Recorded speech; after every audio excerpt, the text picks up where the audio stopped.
coverage of high school basketball on RoCo Radio will start in 2 minutes.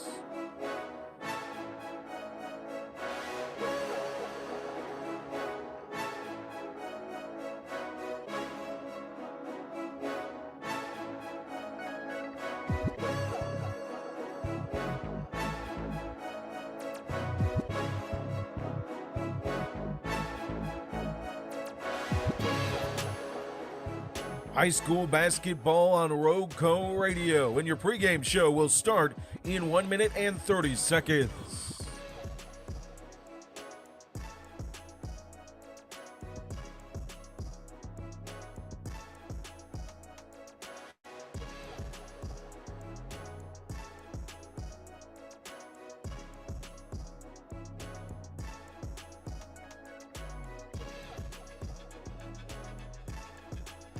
Local coverage of McMichael High School, Moorhead High School, Reidsville High School, and Rockingham County High School on the hardwood will start in 1 minute.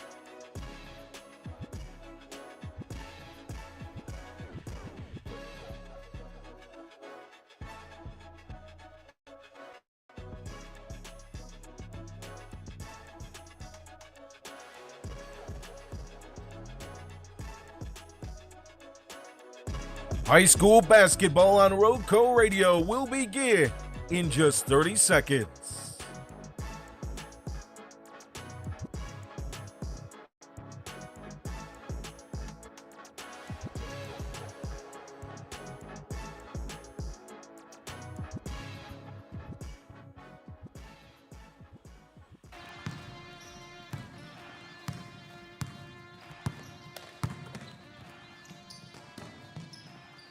The following is a presentation of RoCo Radio Sports.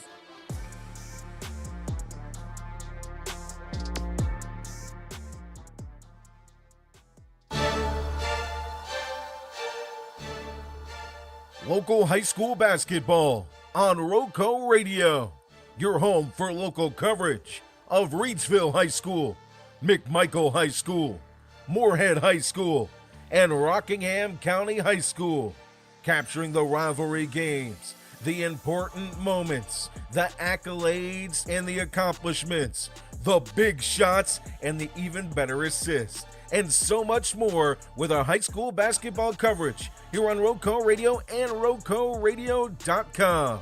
We bring you to the hardwood thanks to our wonderful sponsor, whose passion is to highlight the student athletes on the basketball court, as well as the coaches that help mentor them on and off the field.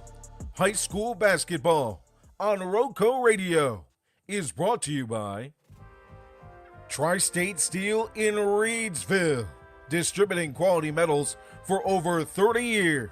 Our clients range from mom and pop shops and building contractors to large manufacturers and fabricators. Visit us at our 6,000 square foot, fully stocked retail metal superstore at 2513 Richardson Drive, where we can help you meet your homeowner or hobbyist needs. Open Monday through Friday from 8 a.m. till 5:30 p.m. and Saturday from 8 a.m. till noon.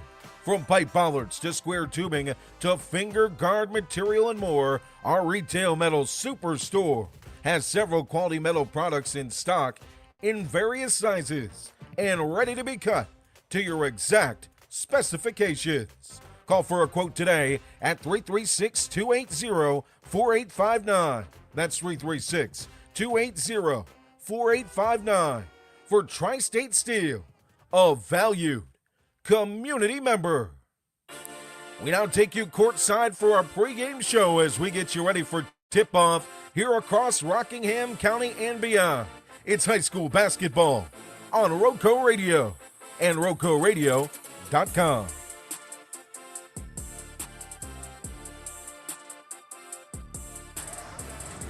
Hello and welcome in. I hope you're enjoying the warm by recent time standards weather today.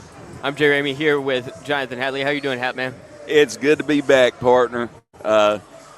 We had a few weeks off. You got, one game in during the break? Saturday game? Yeah, but, I think it was two, but it's all running together. I think I did Friday and Saturday. Okay. Maybe. Okay. Yeah, I had to miss out on both. Friday, I was not feeling it, Yeah. to say the least. And then Saturday, I was at my other job and had to miss out. It's good to be back here at the Hardwood, here at Reidsville. And looks like we might have a barn burner tonight. I'm looking forward to both of these games as we bring you Reidsville Walkertown girls basketball first in about 7 minutes 40 seconds, and then after that we'll bring you a boys game that should be action-packed. Looking at the Reidsville girls thus far this season, they are 6-8 on a 3-game win streak for the first time since 2023, which was 3 years ago. It wasn't 2 years ago anymore. So first time in 3 years on a 3-game win streak. They started off the season with losses to, is that Southern Durham or NCSSM Durham? That's the North Carolina School of Science and Math. Okay. Thank you. So I was wrong both times. 0 for 2, just like Reidsville started out because they lost to Martinsville right after that. 0-2. They beat Quality Education Academy and then Carver to improve to 2-2. Then they had a 5-game losing streak coming against Rockingham County, Bethany Community, Moorhead, McMichael, then Moorhead again. So all in-county games, all losses. This was the team that they broke that losing streak against. They beat Walkertown by 31. Then they lost to Lincolnton, and that brings us to the past 3 games. They beat Carver on January 23rd. Then they beat Moorhead this weekend, and they beat Bartlett Yancey yesterday. So technically, Reidsville has not lost in 24 days. They've only played 3 games, but still. Hey, you know, that 2-week break, you know, pays off. You know, the rub of it is you can't get practices in, at least not the way you want to. But the good thing about it is you get rest, you get to heal up from injuries. You know, you get a little break. You don't have to worry about school for a couple of weeks. Get to reset. Just a good reset. It's almost like starting the season over, and we're getting ready to head into playoffs. And it can be a good thing to reset. Now, maybe you want a little bit more time going into playoffs of momentum. But, look, overall, you got to take the positive away from it. It can be a reset. You can remember if anybody's, not going to say they lost their love for basketball, but if anybody's like, I'm not feeling it, and then they take a 2-week break and they're like, man, I wish I was back on the court. Right, and you better take advantage of those 2 weeks, especially with a 4-game week this week. Well, I'm hearing that they played in the snow a lot. I didn't actually hear that. I'm just assuming. And it was more so ice. Yeah, the first go-around was definitely ice. And then the second, you know, you had this just powdery, loose snow. It's not like most of the snows that we see in North Carolina. It reminded me more of Colorado snow, except the flakes were larger. What's Colorado snow? It's very powdery. It's very loose in a lot of cases. It's not that real wet snow that we get down here in the eastern part of the country. Now, looking at the conference standings, so Rockingham County and Moorhead are playing right now in girls action. They're at the top of the conference. So Rockingham County is 7-0, Moorhead's 5-2. Reidsville trails closely behind. They're 5-3. So if Moorhead loses to Rockingham County and Reidsville wins tonight, Reidsville suddenly jumped up to the number 2 spot in the conference. Trailing behind them in the conference is Carver. They're 4-4. McMichael's 5th at 4-5. Then there's a huge drop-off. Bartlett Yancey's 1-5 in the conference. Their only win came against this Walkertown team that's currently 0-7 in the conference, 0-14 overall, 0-8 away, and 0-9 overall in games away from home. They're being outscored by 37 points per game, maybe 36, and they are the lowest rated team in the RPI for the 3A.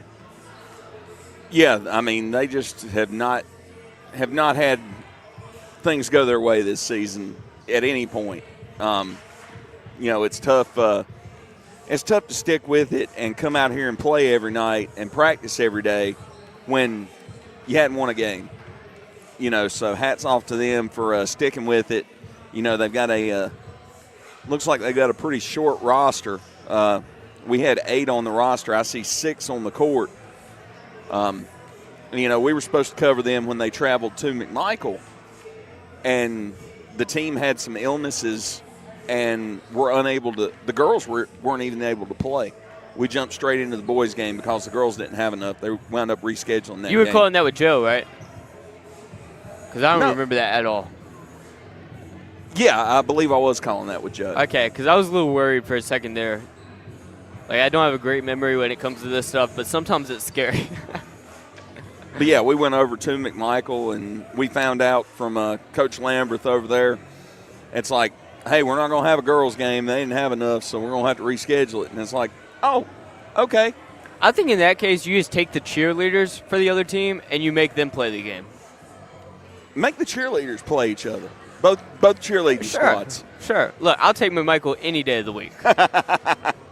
I don't know the McMichael cheerleaders. I don't know the Walkertown cheerleaders, but I am a homer. So that's fair. You just gotta. This just in from RoCo Radio. We'll put our cheerleaders against yours in basketball any day of the week. Oh, okay. Not sure how we got to this point. Hey, you know, let's throw them out there in powder puff football too. Sure. Well, it'd have to be football season for that to make sense, but it'd be true. funny.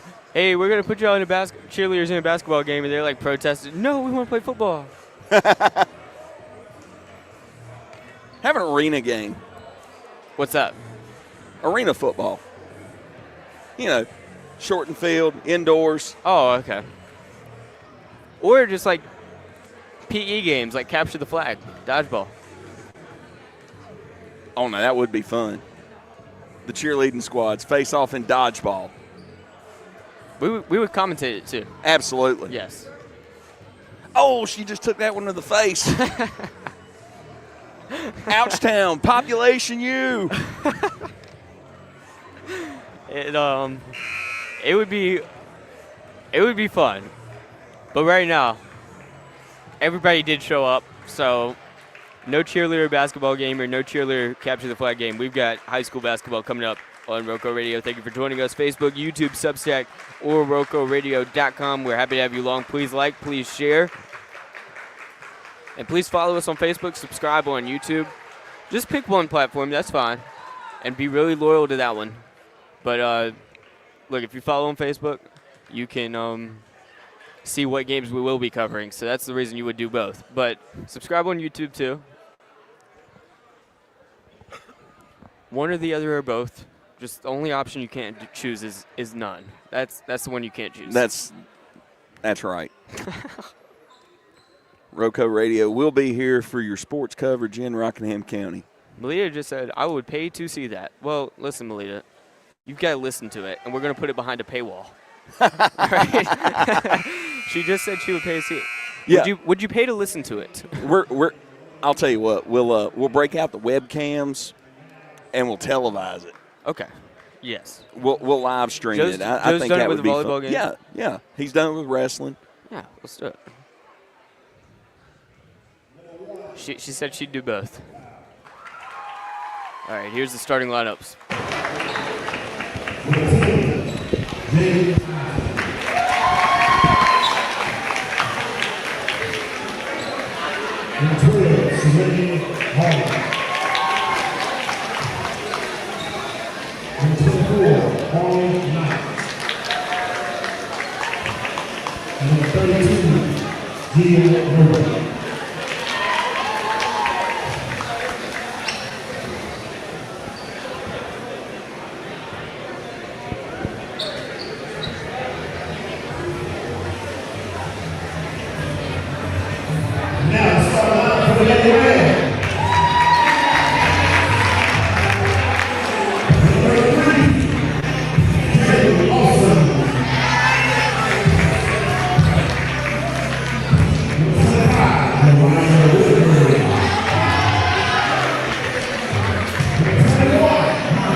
All right, here we go.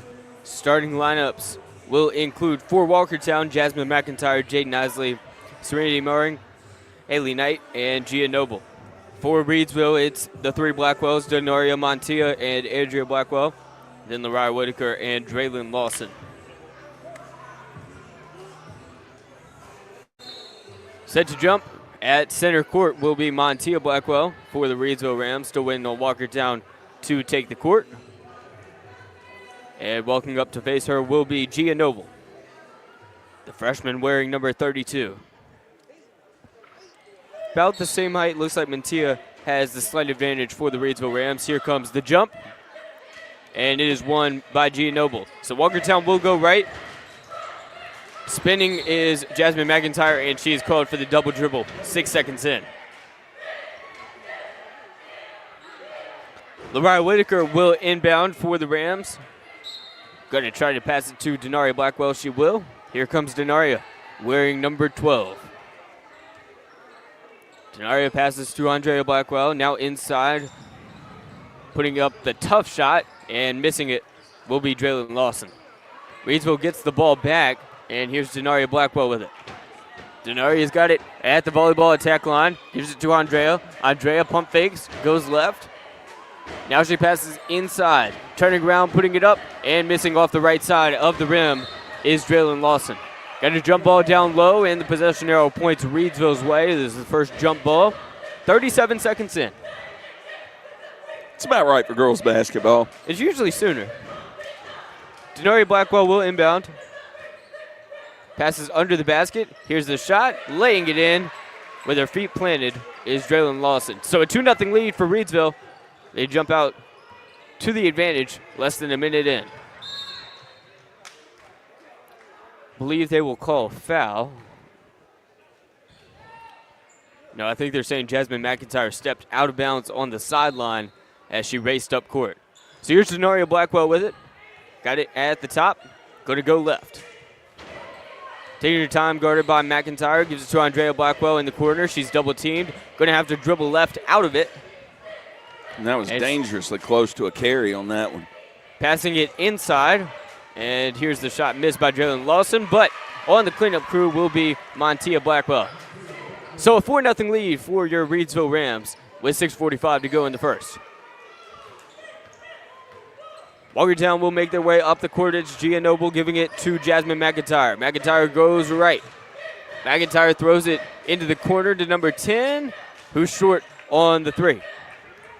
Rebound Reidsville. And here goes Denaria Blackwell pushing the pace.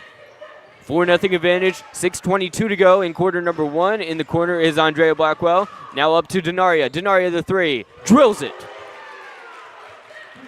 A 7-0 lead for the Reidsville Rams. Here's the throw directly to Andrea. She gets the interception. That looks like the Drake May pass in the Super Bowl. Here's the three from Reidsville. They fail to cash in. But laying it in will be Montilla Blackwell. So 9-0. And timeout is called by Walkertown. It's a 30-second timeout. 5:54 to go in the first. Hadley, what you seeing so far? Well, the Wolfpack, 4 turnovers very early in the game.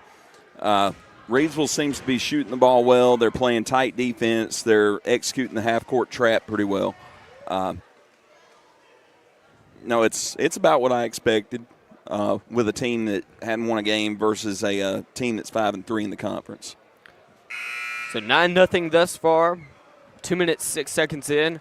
Last time these two teams faced, it was 9-8 after the first quarter. Reidsville's already reached 9 in just a quarter of the time. And they haven't given up 8. They haven't given up a single basket, not even a free throw. And Reidsville's going to go into the press on the inbound.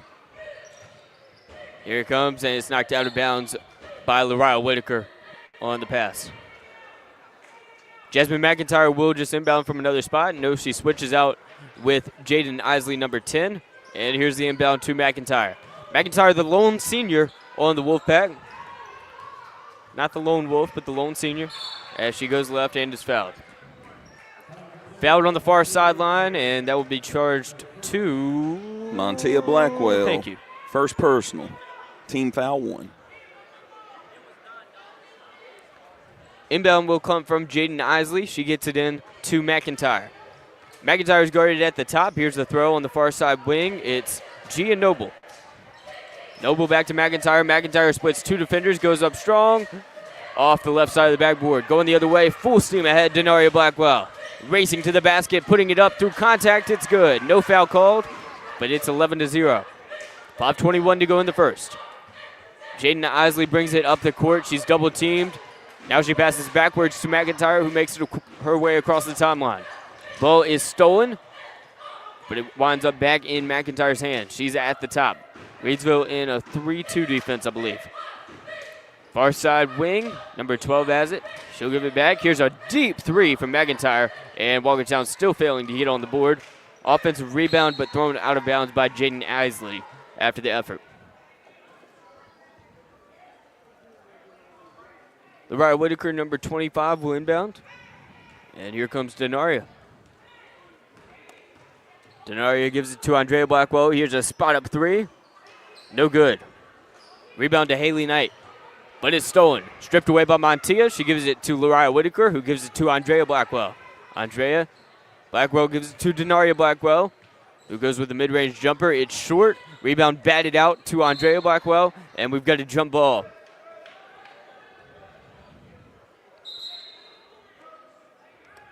What's the jump ball counter up to? We're at 2.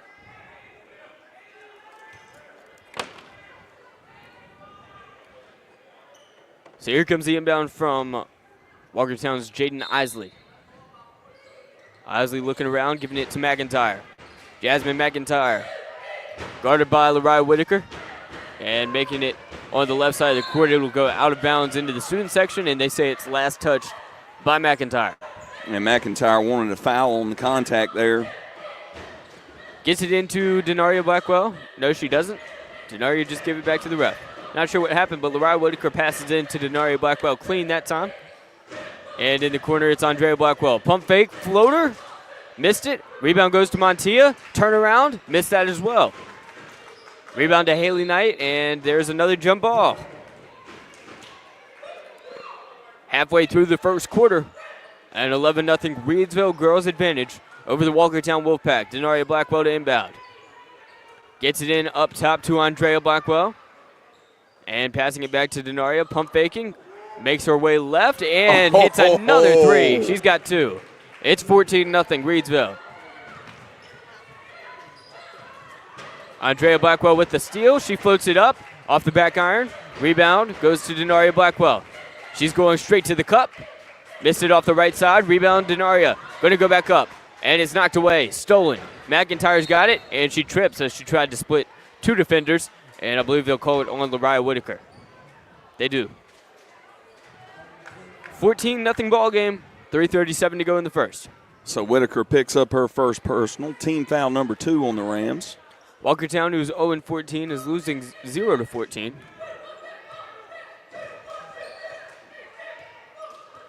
Jasmine McIntyre's got it. McIntyre goes right. McIntyre pushes off on Whitaker and puts it up and in. So it took him 5.5 minutes, but Walkertown is on the board. It's 14-2. Reidsville's up by a dozen. Denaria's got it, crossing midcourt. Trying to shake McIntyre, passes it to Andrea Blackwell. Another floater on the short corner, and they call it foul. It'll be a shooting foul, so for the first time tonight, Reidsville will head to the free throw line. It'll be Andrea Blackwell. Well, Gia Noble picks up the personal, her first, team foul 1. And Andrea Blackwell will be the Rams shooter. First trip to the line.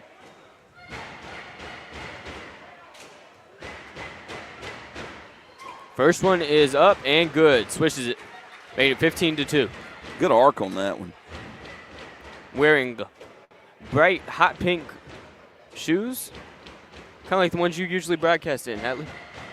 I'm wearing the bright yellow today. Oh, okay. It's usually pink, though. Second free throw is good as well. Nothing but net both times. 16-2 Reidsville. Inbound to Jasmine McIntyre. She gets it. And will go right. McIntyre's got it, waiting on the play to develop. She's picked up her dribble, and she has to pass it to number 12, Mooring, or number 32, rather, who misses the floater, and the rebound will go to Haley Knight. Another jump ball. Jump ball counter is up to 4 with 2:46 to go in the first. Here's an inbound. It's stolen by Montia Blackwell. Gives it to Denaria. It's 2-on-3. Waiting on numbers. Going to go inside, up and under, and hits the bottom of the rim. Bad angle. Rebounding and going the other way is Walkertown. It's Jasmine McIntyre leading the charge. Loses it off her foot, and here's Montia with the steal. Another steal this time to Jaden Isley, but it goes out of bounds. Pandemonium.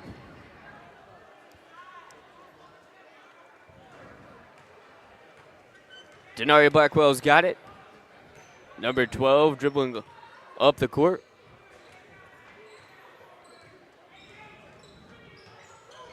Gives it to Whitaker, who gives it to Andrea, who misses the 3. Ball goes under the defender who's trying to rebound it, and somehow Montia ends up with it and is fouled on the way up. That was an odd play. Well, there's personal number 2 on Gia Noble. And that's going to send Montia Blackwell to the line for her first 2 attempts. Montia, even stance. Is short on the first one. 16-2 in the first quarter. We're about 6 minutes into the ball game, and Reidsville's got a big advantage on Walkertown. Conference rivalry game. If Reidsville wins and then Moorhead loses to Rockingham County tonight, then, and mind you, Rockingham County's won like 30 county games in a row, then Reidsville will move to number 2 in the Mid-State Conference. Yeah, I'll just put this out there, Jay. If Moorhead manages to beat Rockingham County tonight, that would be a fluke. That'd be a huge upset, to say the least. So Denaria Blackwell races the other way, tries to pass it hard to Montia, bounces off her chest and out of bounds.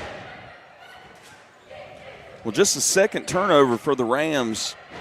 The Wolfpack already with 8, and we're not even through the first quarter. Jasmine McIntyre's got it. McIntyre moves right.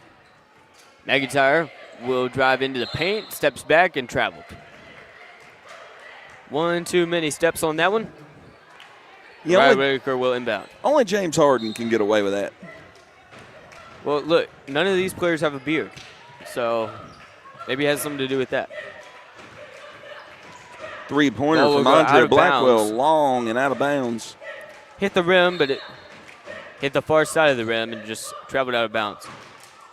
Now Chalia Challenge will check on. Here comes Andrea Blackwell sitting out.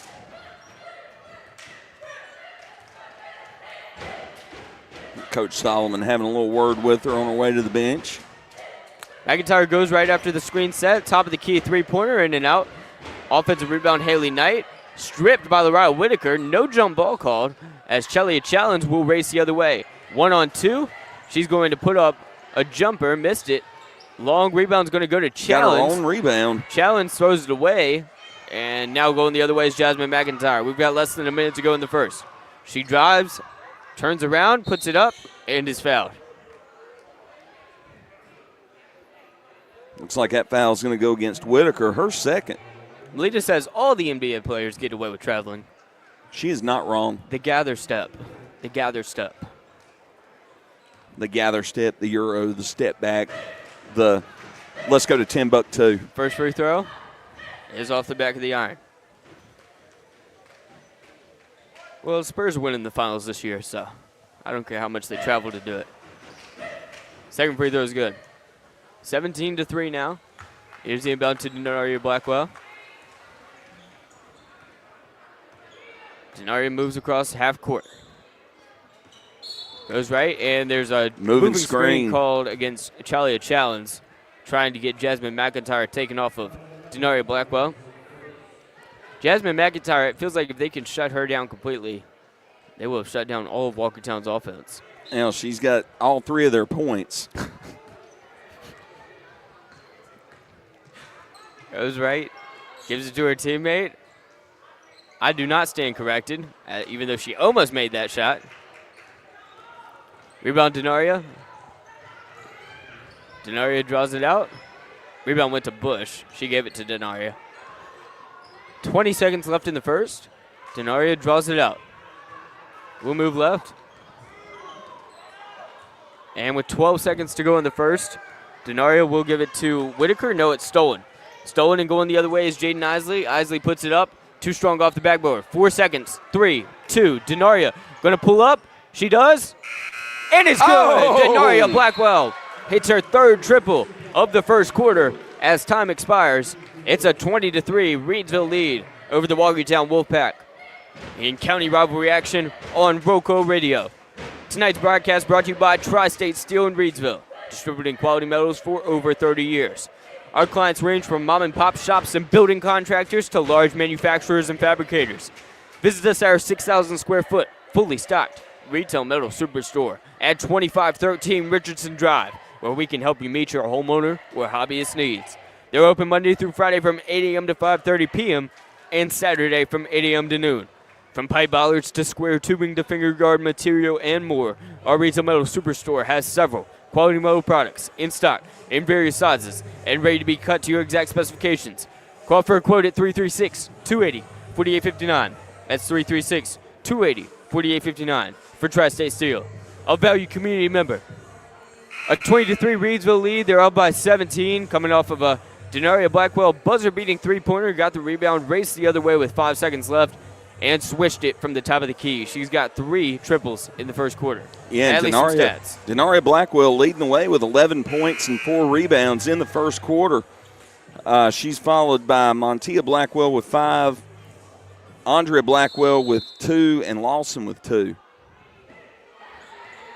Dribbling up Denaria Blackwell. Denaria gives it to Andrea. Andrea floats it, airballs it. Rebound Denaria. Draws it out. Now she goes back into the paint. Tried for the and one. She'll head to the line to shoot 2 after that one is unsuccessful. Foul called on Haley Knight, the sophomore for Walkertown.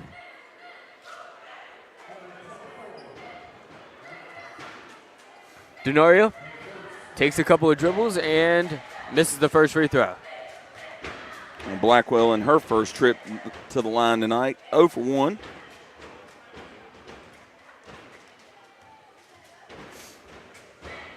Second free throw is good, though. So it's 21-3. Reidsville's got 7 times the score of Walkertown. And moving up the other way, it'll be Jasmine McIntyre. McIntyre holding on at the volleyball line, now goes right. Going to put it up, it's blocked. Blocked and rebounded by Denaria Blackwell. Denaria goes the other way. Denaria inside, scoop pass to Andrea.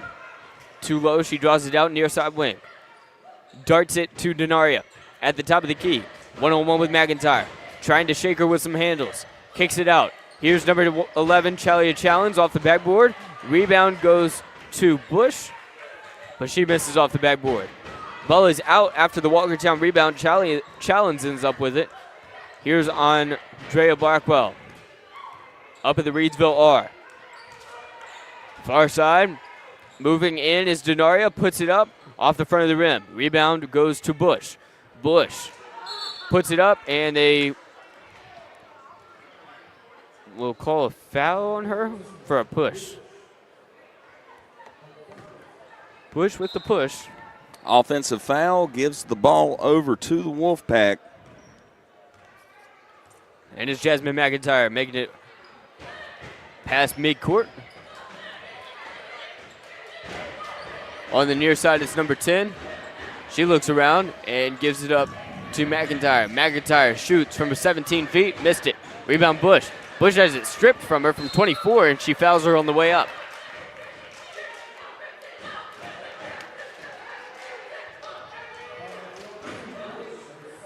Well, Bush just picked up her second. It looks like Lawson's going to check back in for Bush. They'll let him shoot this first one before they allow her in. First free throw is no good. Hit the back iron. So Knight misses the first.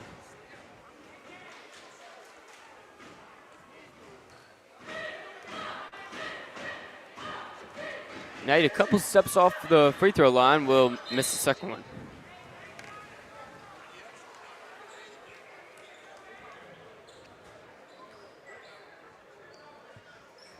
Challenge.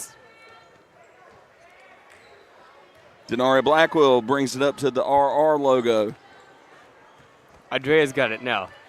Andrea guarded close, gives it to Denaria. Denaria the three. No good. Rebound Challenge.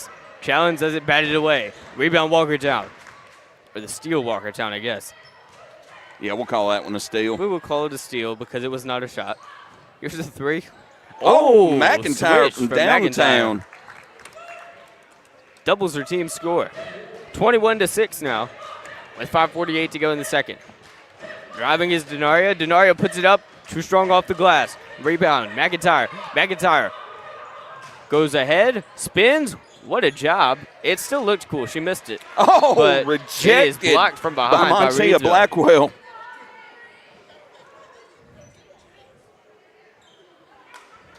Here's the inbound. Here's the three.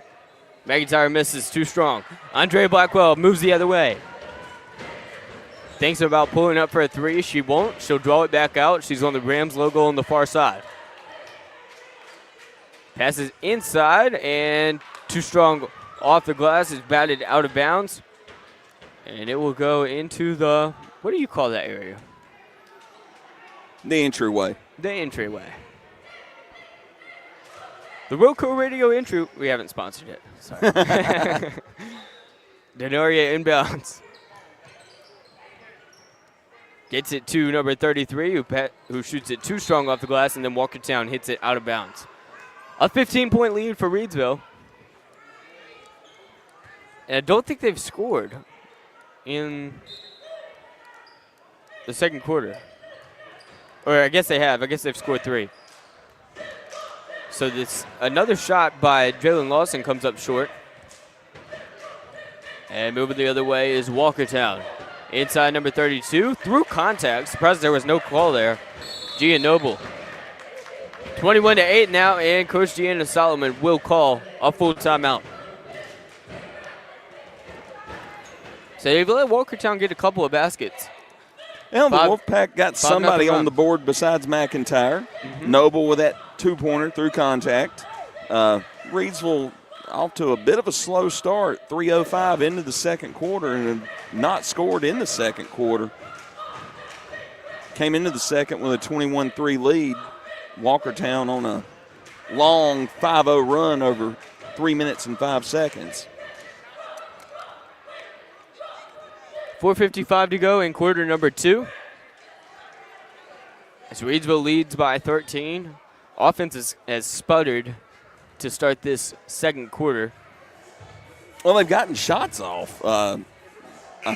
Lawson 0 for 2. Andrea Blackwell 0 for 1. Denaria Blackwell 0 for 2. Challenge 0 for 1. Nobody's hit anything. Reidsville struggles with the layups. I mean, they just do. Like, they struggle inside. They're struggling under the basket. They struggle with the open shots. It's not a fundamentals issue. It's just their ball don't want to go in. Now they're going up strong, and it's like they're not getting the right touch on the ball, and it's just coming off the backboard of the rim exceptionally hard. Denaria Blackwell's got it. Blackwell gives to Andrea. Andrea, baseline jumper, airballs it. Rebound goes to Knight, who gives it to McIntyre for Walkertown. McIntyre going with her right hand inside, up and under. What a switch hand. Switches to her left hand and missed it. That Rebound, and here's a football gone in. pass. And under the basket's Andrea Blackwell with the score, 23-8. 4.5 to play in the second. Well, Andrea Blackwell with that lay-in breaks the drought. McIntyre goes right. Gives it to number 10, who has it knocked away, and now Andrea Blackwell will get the steal. Andrea inside, has it with Whitaker, and throws it away, trying to pass to Whitaker. McIntyre with the steal. McIntyre trying to get transition buckets, missed it. Rebound to Lawson. Now Denaria Blackwell's got it. Once again, Reidsville in transition, and Andrea Blackwell will score. 25-8 now. After the two-pointer is good by Andrea.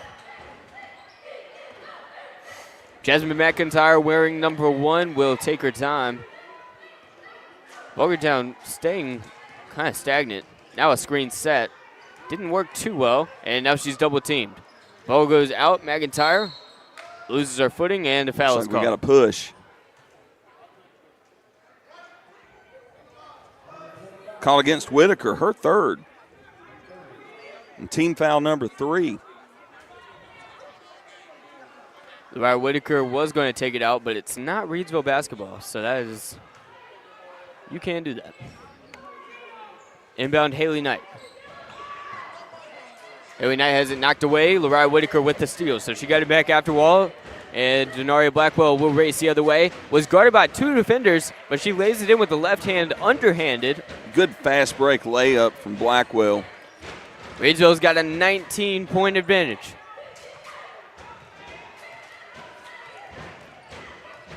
Here's a 3 from number 1 off the right side of the backboard. Rebound. Another rebound to Lawson. Lawson crashing the boards. Here's Denaria Blackwell on the far side. Goes left and kicks it inside. Lawson misses the layup. And the rebound goes to Walkertown. Gia Noble gets it, gives it to McIntyre. McIntyre double teamed, spins, puts it up with the right hand. Back iron. Rebound Denaria. 2-on-2, but Denaria's got speed. Passes inside. Montia Blackwell. Too strong off the backboard. Rebound, but it's another jump ball as Montia decided she wanted the rebound. 5th jump ball of the night. The first of the second quarter.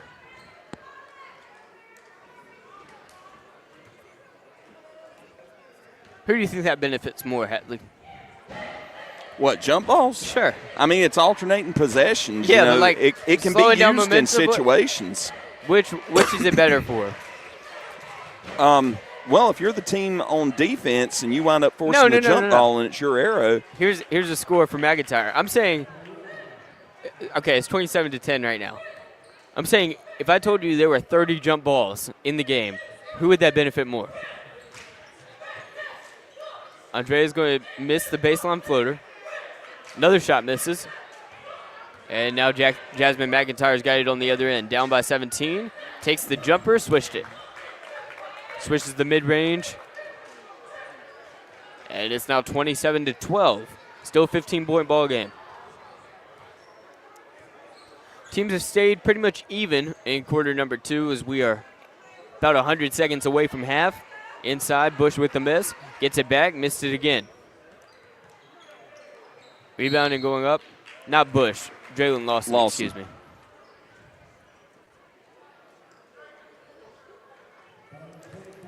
A foul called against Andrea Blackwell, her first.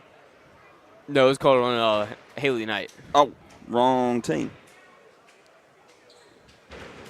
That What's means Haley Montia Knight's Blackwell second? will shoot.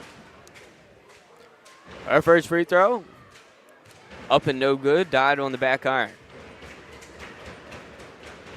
Montia Blackwell moves to 1 of 3 from the charity stripe.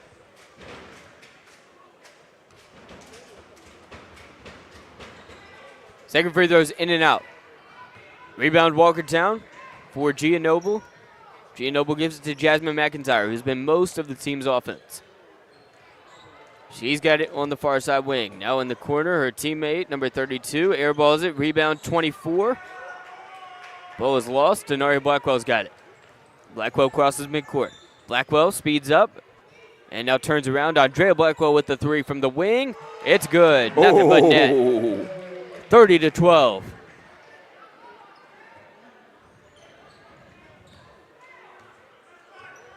McIntyre's got it.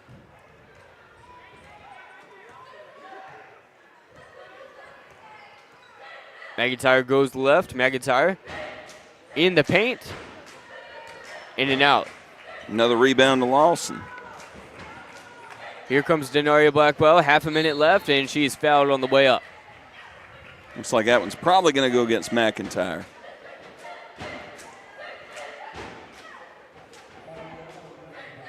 McIntyre's first personal.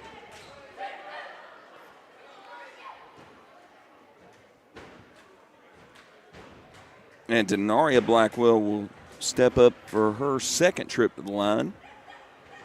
Misses the first one on the right side. And she is now 1 of 3 from the stripe. Got half a minute to play in the first half. 30-12 Reidsville lead. And it's now 31-12.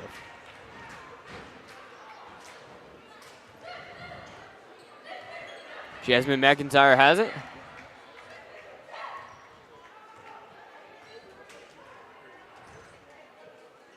McIntyre far side passes to number 32. It's in and out on the 3. Rebound will fall into the laps of Reidsville. And then, wow, put her in a headlock, and that's a jump ball.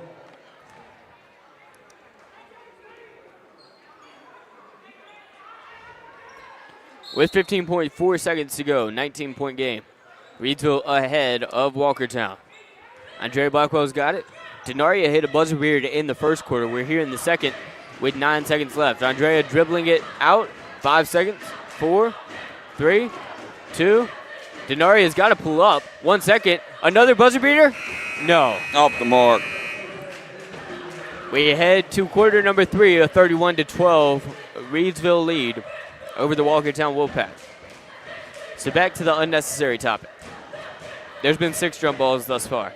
I would argue that just going into a game, the team that is losing benefits more from a bunch of jump balls because the rapid possession changes indicate an easier way of coming back. I'd call that a valid argument. I think it benefits the team who doesn't have momentum on their side. Yeah, it halts the momentum of the other team, kind of a dead period.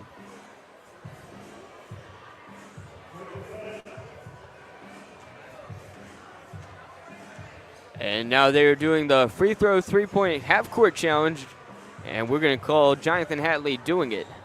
On RoCo ready. Go do it. Go.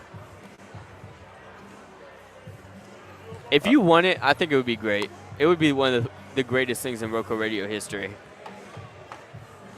Well, there is no danger at this point in time of me being able to hit probably the rim. I haven't shot a basketball in 25 years. I think it's a win-win, though, because if you miss it, then it would just be funny, too. The only problem, I don't think you make it to half court. I don't think you hit the free throw or the three-pointer. And you have to pay $1 to play. So, like, you'd be $30 in the tank before you hit it. Now, once I miss that first free throw with an air ball, I think I'd just lose my $1 and be done. Coward. I'm a big believer in the sunk cost fallacy. But the coward who has the stats. That's true. That's true. And that's better than a brave man with no stats. I think it was either Socrates or Plato that said that. Maybe Plato got it from Socrates. I'm not sure. But that is true. Here's the stats from Jonathan Statley. Well, on the Walkertown side, Jasmine McIntyre with 10 points, Gia Noble with 2, and that rounds out the Walkertown scoring. Walkertown, let's see, it's 5 of 21 shooting, 1 of 4 from the free throw line, 1 of 6 from beyond the arc. Over on the Reidsville side, let's see, we have that's 9, that's 13, 15 points for Denaria Blackwell.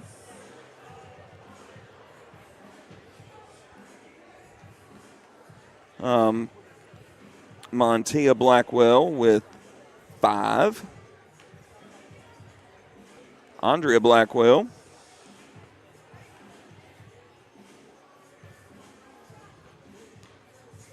with 6.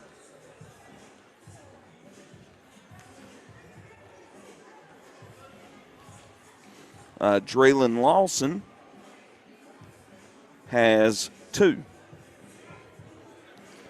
And let's see, Challenge 4 rebounds on the night. Denaria Blackwell 3 assists, 7 rebounds, and a steal. Montia Blackwell, 1 assist, 4 rebounds, 2 steals, and a block. Andrea Blackwell, 1 assist, 1 rebound, 2 steals, and a block. Whitaker, an assist, 2 rebounds, and a steal. Dreelan Lawson with 6 rebounds. And Anaya Bush with 4 rebounds. So Reidsville basically has outplayed Walkertown in every aspect of the game thus far. Walkertown 5 of 21 from the field, 1 of 4 from the charity stripe, been out-rebounded, have committed 14 turnovers to Reidsville's 7. It's just been a very one-sided fight. So I want to get your opinion on this, or your perspective on this. Do you think that in a game where you're up by 19 points doesn't tell the story? It's not 51-32, it's 31-12. When you've got more than double the other team's points, do you think that the second half, especially here in mid-February, is when you start to experiment with different things you want to see from your team, or do you think that you just kind of lock in on getting the win and you don't really experiment with anything you're trying to improve on? I think at this point in the season, you should be comfortable in your strategy and in your game planning and in your routine. So focus on improving those things? Well, I mean, that's obviously what you want to focus on because that's what's been winning you games if you're winning, that type of thing. Now, you get a big lead. There's no pain in trying something a little bit different. Get some guys some minutes, some girls some minutes that hadn't played much. Try a few new things out. Try somebody different bringing the ball up. Try somebody different taking a shot. It's not going to lose you a game when you're up 25 points with 4 minutes to go. That's true. When you got that big lead, you can afford to do some new things, try some things out. In a tight game, you want to stick to your game plan, and then if you have any wrinkles that you've worked on in practice that you can throw at them that they hadn't seen, that might be the time to pull them out. Got about a minute 50 till the third quarter is set to start. Thanks for listening in. Facebook, YouTube, Substack, RoCoRadio.com. We hope you'll stay with us for the boys game coming up as well. That was a close game last year. 6-point win for the Reidsville Rams. Not last year. Maybe last year. Was it in 2025? It feels like January. Earlier this year, this season, Reidsville beat Walkertown by 6. I mean, January was the longest 6 months of my life, it seemed like. I mean, just quote of the year. Kids out of school for 2 weeks. The roads were just absolute garbage for 2 weekends in a row, and I work on weekends. Hold on. Had to drive in. Did you slip and fall completely on the ice at any point? Yeah, a couple times. Good. Was it on video? No. I was at home by myself when it happened. I didn't know if you had cameras. No. It'd be funny if that was just posted to Facebook with no context, just RoCo Radio Facebook, and here's Hadley wiping out. The stat man busts his butt. We start posting stats on how many times you've fallen compared to how many times you've went outside. This is his 7th trip outside today. I'm about 2 of 17 so far on 2026. 5 of 7 on the day. He's at 71.4%. Nobody's wiped out in this game, though. So it's 31-12. Reidsville leads Walkertown. And we'll see what happens in the final 16 minutes of play.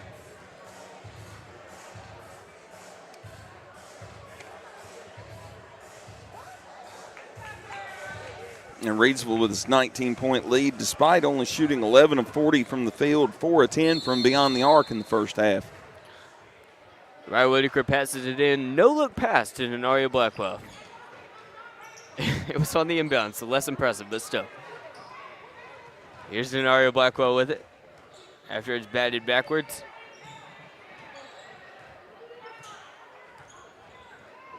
With a 60-foot rebound. Whitaker gives it to Lawson, who misses. Lawson gets it back, and it's knocked over towards Walkertown.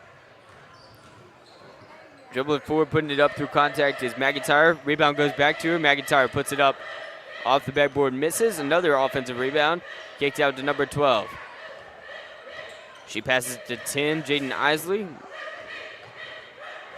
Now McIntyre will go up. Kind of got away with the travel, but it's okay. 31-14, Reidsville leads by 17.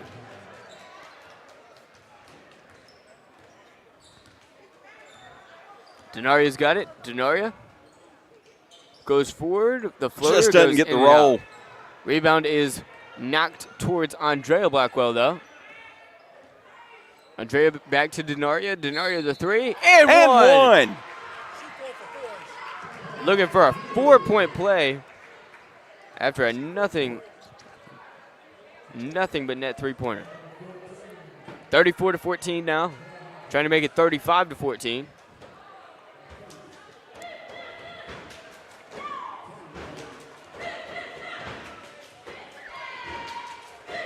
The free throw fails to complete the 4-point play, but she gets her own rebound. Could we have a 5-point play? Oh, man, she went for the assist. And it's a miss there, so Andrea Blackwell gets it. Andrea up towards Denaria. Denaria uses some handles, gives it to Andrea. Andrea passes inside to Montia. Montia goes up strong. 4 defenders in the area, but she still scores over all of them. 36-14, so 5 points scored on that possession by the Rams. Batted away. It's Andrea Blackwell going to go up strong. Guarded by Gia Noble. She misses the layup. Noble moves the other way. Down the near side, it's Isley. Isley uses her pivot foot, and the ball is being passed around. It's at the top of the key. The three is blocked. Blocked by Montia. Ball is knocked back out. Gia Noble gets it. Here's the three. Noble misses the three. Rebound Denaria. Denaria moves the other way. Denaria will spin, and there is a travel called against Denaria Blackwell with 5:37 to go in the third.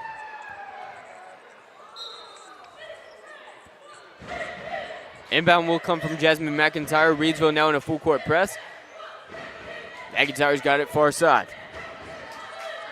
McIntyre guarded by Andrea. McIntyre splits the defenders, puts it up, and she is fouled. Lawson will catch the foul call on that one. Her first personal. It's going to put Jasmine McIntyre on the free throw line.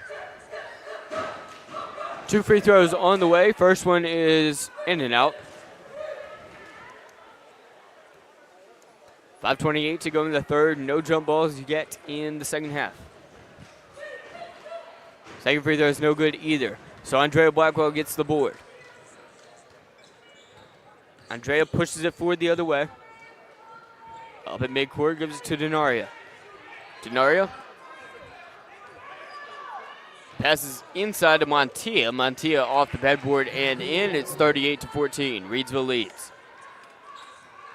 5 minutes left, and it's stolen by Denaria. Denaria brings it out to the wing. Passes inside, overthrows it. Saved by Lariah Whitaker. Andrea Blackwell has it on the far side. Andrea takes her time. Can't run out the clock yet. It's the third. Gives it to Denaria. Denaria to Andrea. Oh, good cut. Short jumper missed it. Rebound Walkertown. But it is stolen out of the sky by Lawson. Stolen directly from her by McIntyre. Here comes McIntyre the other way. Fades away and switches it to make it 38-16 with 4.5 to go in the third.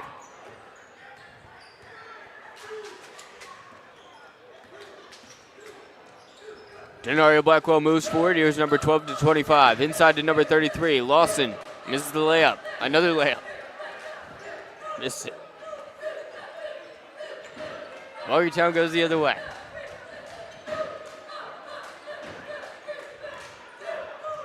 Jasmine McIntyre has it. Goes forward. Here's number 10, near side three. Not it. Rebound to Andrea. Andrea Blackwell flying down the court. Now she'll draw it out. Saw three defenders ahead of her, decided not to. Yeah, slow down, reset, give your teammates a chance to catch up. Andrea over towards Denario.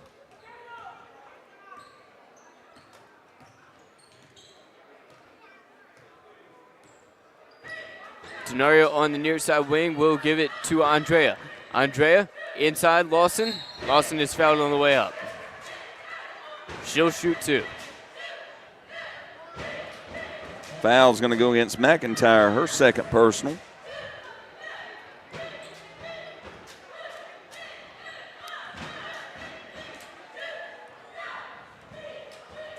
Two free throws coming up from Draylon Lawson. First one is good. Lawson, 1-of-1 from the strike.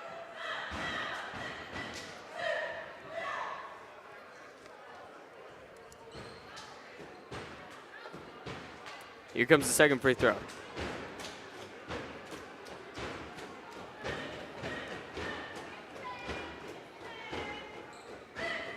Second one is not there. And we've got another jump ball.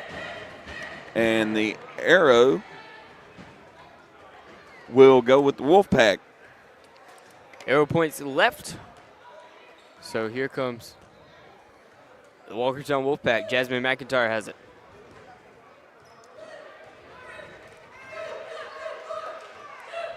McIntyre inside, kick out, Isley. Isley on the far side. Isley turns around, gives it to her teammate. Here's number 32, short on the jumper. Rebound Bush, Whitaker has it. Whitaker to Denaria Blackwell. Denaria kicks it out, Andrea the three. Andrea short on the three.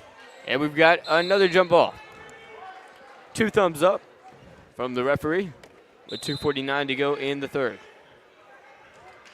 A 39-16 Reidsville advantage over the Walkertown Wolfpack.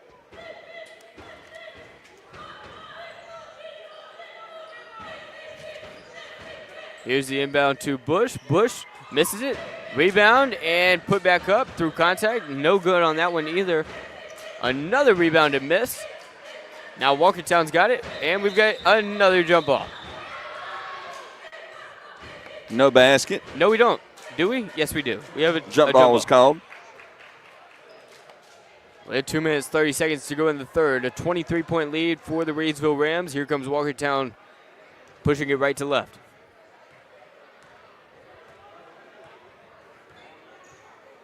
It's Jasmine McIntyre at the top. She moves right, takes the three, off the backboard rim and just out. Rebound, but it's stolen. Here's another rebound to Bush. Bush gives it to Denaria. Haley Knight's on the ground. Denaria gives it to Andrea. Corner three, wide open. Airballs it. Rebound goes to Lariah Whitaker. Kick out. Denaria Blackwell, she's open. Denaria Blackwell takes her time and dribbles to the top of the key. Less than 2 minutes to go in the third. Andrea on the far side wing. Inside. Here's a fadeaway. Wow, that was pretty. Good shot. Sanaya jumper with a fadeaway jumper. 41-16 with 1:40 to go in the third. Jumper's first shot attempt, good for 2 points.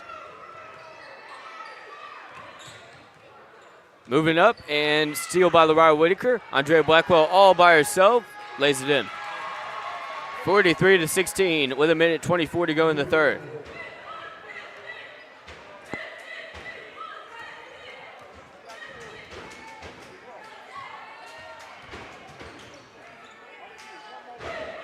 Over towards number 32. She goes to the paint. Off the rim. Rebound Denaria. Denaria going to move forward. Denaria and Andrea on Jasmine McIntyre. Denaria makes the bounce pass to Andrea, who has to draw it out as the rest of the players have caught up with them.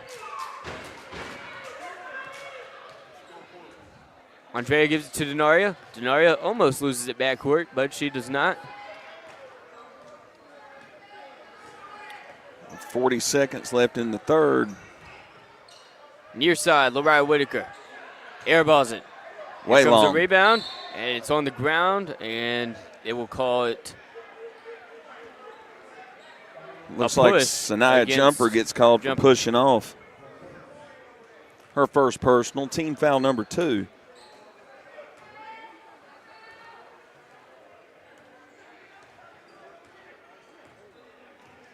Moving up is Walkertown.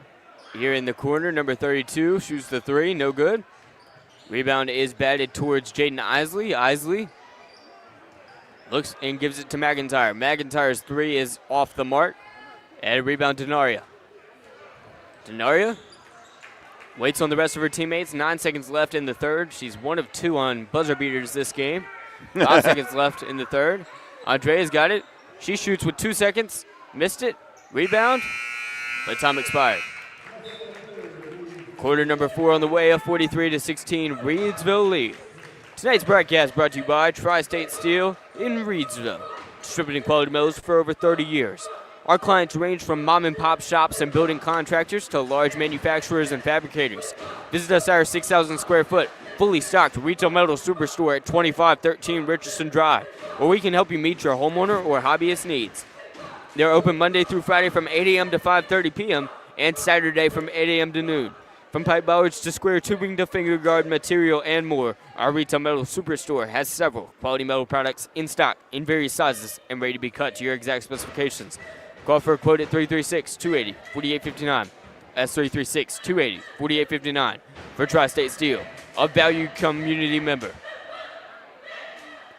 Here we go, quarter number 4 on the way. Reidsville girls basketball leads Walkertown 43-16, and assuming that Rockingham County beats Moorhead in girls action tonight, that would mean that Reidsville would move up to number 2 in the Mid-State 3A, 4A, 5A conference standings with just about, I guess this is the last week. I don't know what the schedule for next week's going to look like. Well, the Max Prep's sitting scheduled out past next week, so we'll see. Yep, I don't know. I mean, conference tournaments should be played next week. I mean, Denaria Blackwell already well into double-double territory, 18 points, 12 rebounds. Also has 5 assists, so golly. We could be looking triple-double possibly. But she makes the shot. 20 and 12 now. With 7:45 to go in the fourth. That's just career night numbers. Kick out, pump fake, and they call it travel on Jaden Isley. Yeah, a little stutter step there. And another Walkertown turnover. That's number 17 on the game. Denaria Blackwell moves forward with 7.5 to go in the fourth. Near side, Andrea passes inside. Here's a shot and one. And one from Anaya Bush. 47-16 now, and a chance to make it triple Walkertown's score. Has everybody scored for Reidsville? Everyone who's seen minutes except for Challenge so far. Okay. 9 players on the roster. Still impressive. And a swished free throw. So a 3-point play completed there by Bush. I missed who was called. I missed who the Walkertown foul was called on. Not sure.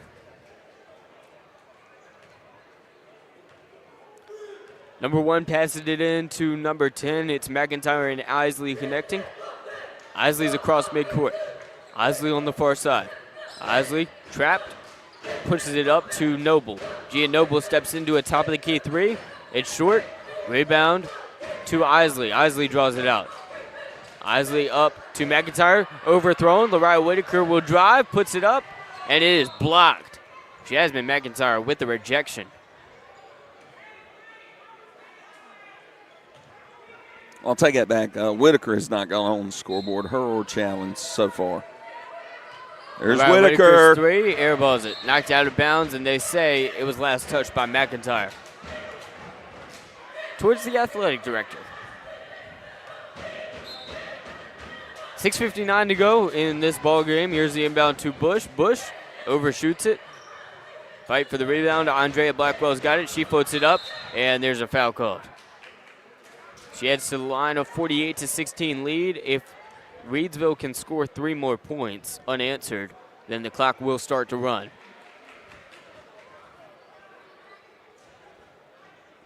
Up by 32 as of now.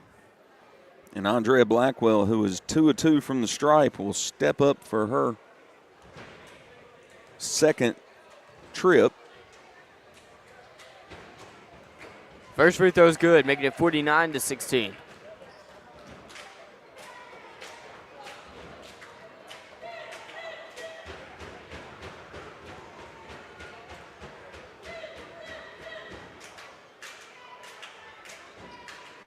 That one's correct as well. 50-16 with 6:52 to go in the fourth.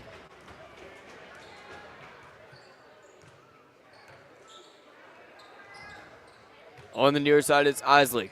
Isley has it knocked away. Andrea Blackwell fighting for the steal, but Isley recovers. Isley goes with her right hand on the far side, gives it inside to Knight, and a foul is called. Looks like it's going to be Jumper pushing off. Second personal, first team foul on the Rams of the fourth quarter. Here's the inbound. Now driving, losing her balance, but giving it out to Isley. Isley scores the triple.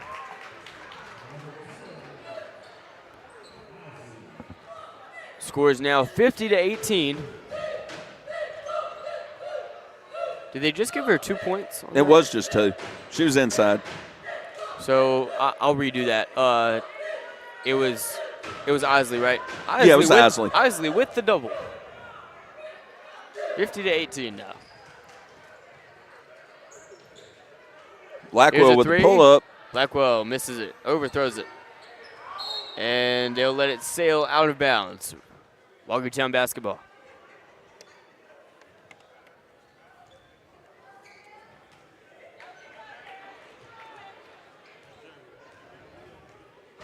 Jasmine McIntyre moving forward.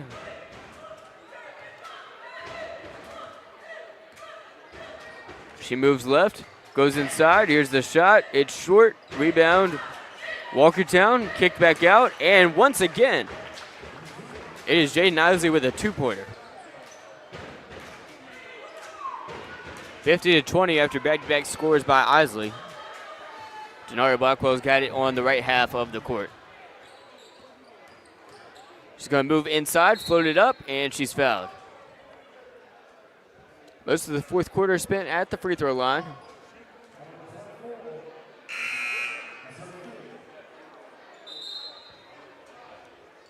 A 50-20 Reidsville lead over the Walkertown Wolfpack in girls basketball action.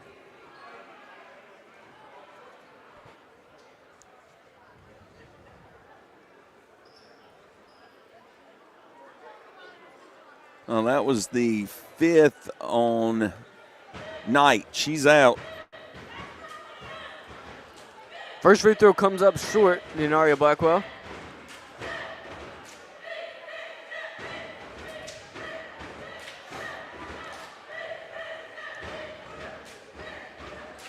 Second one is good, though. So 51-20 with 5:17 to go. And, oh, my gosh. She stepped over the line on the inbounds. Fundamental error. Stress on mental. Denaria inbounds. Here's an easy layup. Golly. It's like layup lines as Montia Blackwell will score. Montia Blackwell with 10 points, or no, make that 11 points, and an impressive 5 of 7 from the field. Contested jumper falls short by McIntyre. On the other end, it's Denaria Blackwell. She spins, puts it up, it's blocked.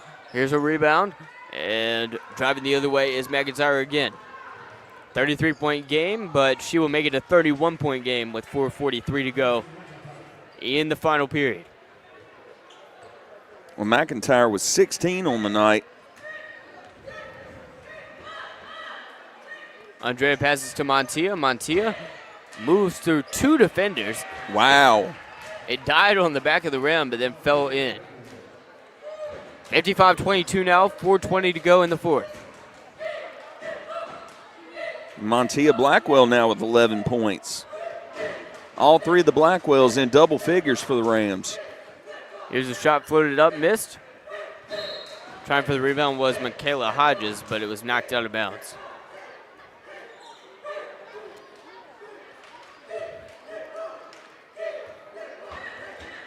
Denaria Blackwell moves up the court now. 33-point game. Hand off to Andrea. Denaria inside, and here is a miss. Rebound Montia. Montia tried to slap it back in, but it went out of bounds.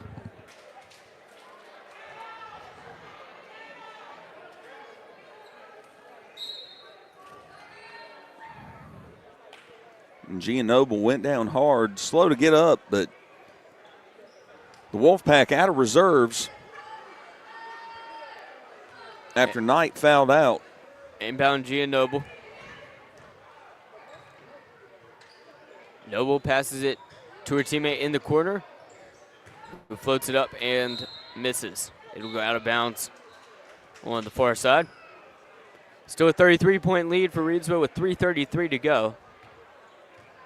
A lot of threes. And Walkertown, 1 of 13 from beyond the arc. That's not what I meant. Denaria Blackwell missed it. As Jasmine McIntyre moves to the other end. And puts it up through contact and in. Off the window, it's good.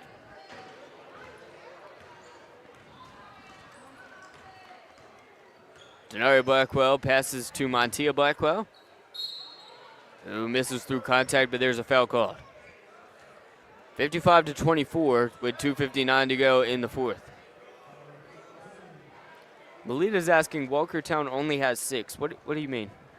6 players. Yeah, they came into the game with only 6. They've got 8 on their roster, but they only had 6 here tonight. They've got 24 points. So free throw number 1 is good, making it a 32-point game. Less than 3 minutes to go. Running clock really kind of out of our minds at this point. Her second free throw is off the back iron. Offensive rebound, though. Wow. Lawson, though, missed it. Oh, the other end, Jasmine McIntyre puts it up. Not it either. Rebound to Montia Blackwell. Here's Denaria going the other way. Denaria drives, puts it up. Wow. Off the glass and in. High off the glass and in. 58-24. 2:35 to go in the fourth. Here's a 3, airballed by McIntyre. Montia went for the rebound, but it fell out of bounds. Yep, didn't catch it clean off her foot. It's in to Jasmine McIntyre. She puts it up, and it rolls home. 58-26, 2:15 to go in the fourth. Well, McIntyre with 20.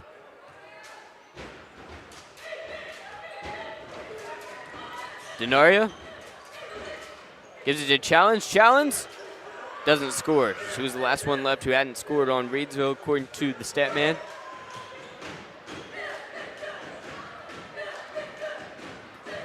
Now, she and Whitaker are scoreless so far, but still a minute 50. 110 seconds left. That should be the thing we commentate the whole time. Just like where they are on the court and whether they're going to score.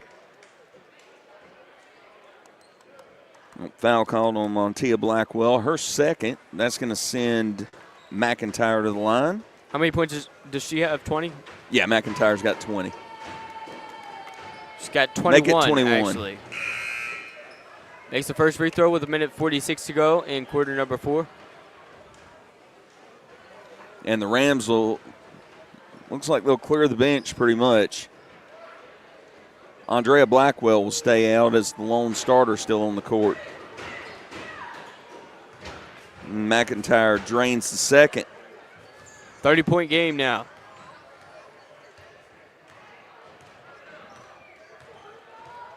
Andrea Blackwell taking her time, picks up her dribble, and gives it over to number 10. Yeah, I don't have her on the roster either, so I'm not sure who that is. Looks like we've got a timeout from Deanna Solomon.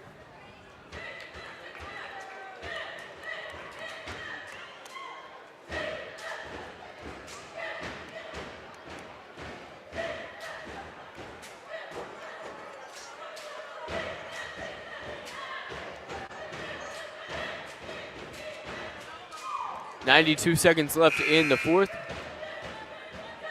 As Reidsville breaks after the timeout.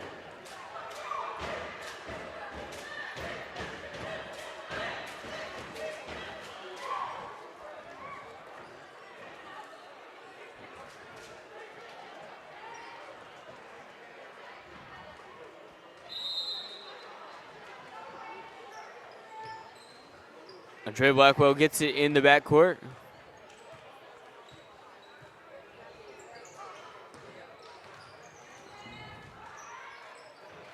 And inside will be the score from Anaya Bush.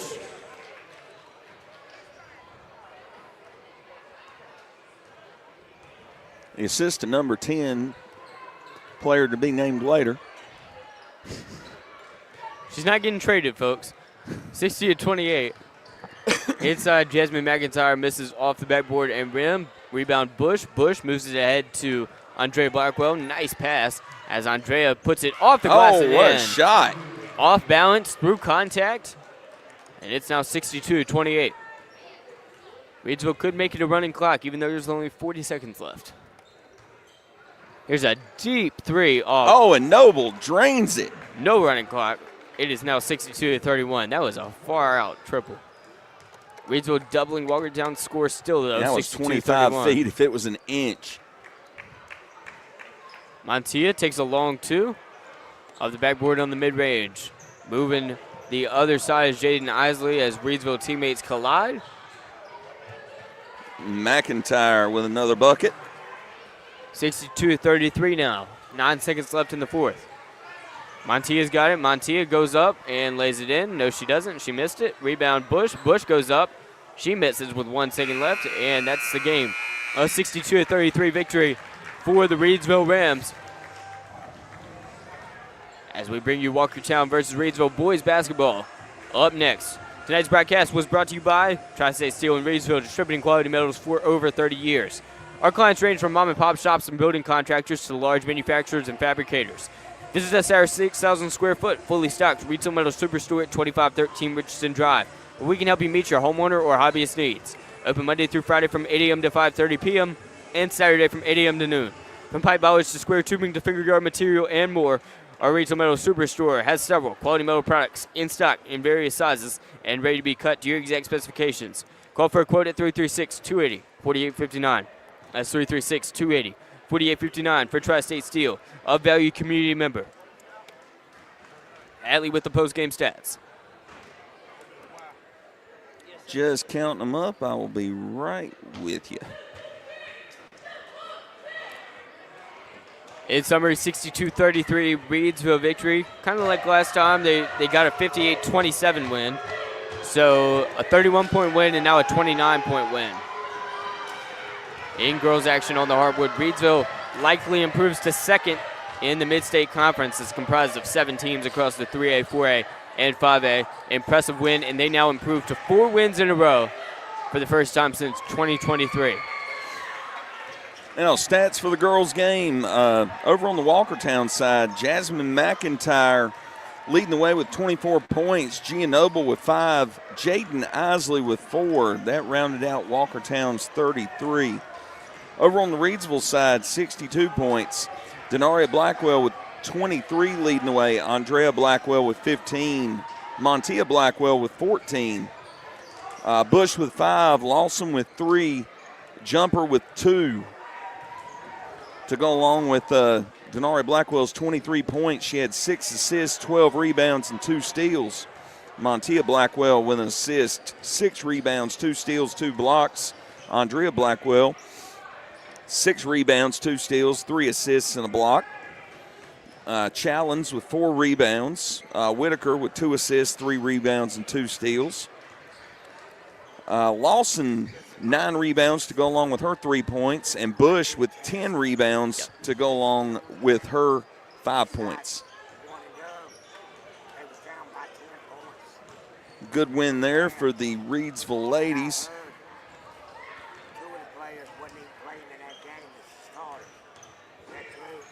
I don't know. I knew that.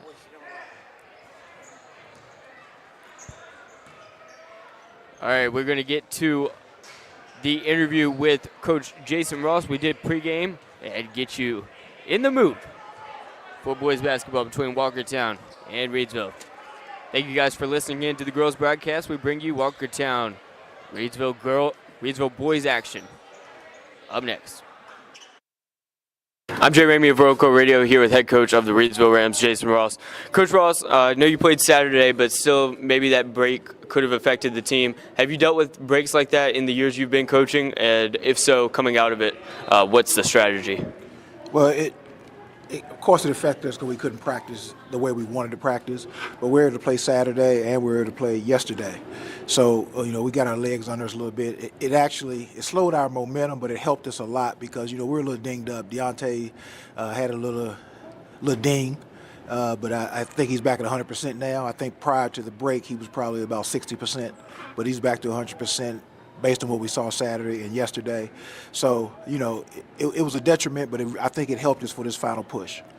And it shortened the season, but you mentioned it is the final push, so playoffs seem to be approaching at lightning speed. What do you think, if you could improve one thing about your team before the first round of the playoffs, what would it be? I think we got to get better in transition defense. Our transition defense, was really lacking yesterday against Bartlett Yancey. They were getting a lot of runouts. Sometimes when you play teams that cause you to get out of what you normally do, you get kind of careless and reckless on defense. So tonight against a team like Walkertown, we really got to lock in on our basic fundamentals and pressure the ball, find our man, talk in transition, do the things with this Reidsville basketball. You beat Walkertown by, I believe, 6 last time you played them. What went right in that game to get the win, and what went wrong in that game? Well, we got the win, so that's what went right, first off. But Walkertown's a very good team. They're well coached. They have great athletes. They have a pure basketball team. They have bigs. They have wings. They have point guard. And my friend Coach Daniels, he's one heck of a coach. They jumped on us pretty good over at Walkertown. I think we were down maybe 11 or 12 early, but we were able to battle back, take the lead at halftime. I think we didn't match their energy when the game first started over at Walkertown. I hate to say it, but I think they kind of wanted it more than we did at that point. But I think our young guys have grown up a lot since that game, and they understand every time you touch the floor, there's an urgency about what we're trying to do. And I think tonight we're going to match their energy. We're actually, hopefully, I know we're going to set the tone for what the energy level should be, and we're going to play off of that. Do you think that this being a home game helps your team kind of create that energy and urgency coming into it? Like I tell my guys all the time, we're a different team at home. We're very hard to beat in our gym. The energy the crowd brings, the familiarity with Deontay with the rims, we're tough out at home. So, I was talking to Coach Daniels, Walkertown coach, yesterday, and, he was dreading coming over here just like I dread going to Walkertown. But, luckily, we got them here on our home court. I think they've been building for the last 2 or 3 years to try to beat us. I think they were very disappointed last game if they didn't beat us, so I think they're going to give us their best shot tonight, but we're going to be ready for them. It's Coach Jason Ross of the Reidsville Rams. Thank you so much, Coach. Thank you. Well, you heard there from Coach Jason Ross of the Reidsville Rams. He knows he's in for a test tonight. Walkertown Wolfpack coming into this game 12-6 overall, 7-1 in the Mid-State Conference. Good enough for second place solely. The Reidsville Rams come into this one 14-1 overall, 8-0 in the Mid-State. The Walkertown Wolfpack, led by their head coach Richard Daniels and their team leaders Keenan Grady, Jordan Altry, and Cam Cartledge. Grady averaging 15.9 points per game, 6.6 rebounds. Jordan Altry, 13.3 points per game, 3.1 rebounds, 2.2 assists. Cam Cartledge, 9 points per game, 8.4 rebounds, 1.8 assists. Over on the Reidsville side, the Reidsville Rams average 81.2 points a game, 40.5 rebounds a game, 18.8 assists per game, 19 steals a game, and 5.5 blocks per game. They shoot 54% from the field, 41% from beyond the arc, 75% from the free throw line. They're led by senior leader Deontay Neal, the UNCG commit, 36.8 points per game, 4.6 rebounds, 8.5 assists, and nearly 6 steals. on 66% shooting, 61% from beyond the arc, and 90% from the stripe. And sophomore sensation Paul Coughlin, 22.6 points per game, 8.7 rebounds, 5.5 assists, 4.7 steals on 59% shooting from the field. They also have the presence inside of Mario Ingram, who gets 6.2 points per game and 9.8 rebounds per game, and Frankie Galloway with 3.7 rebounds per game and 6 points a game.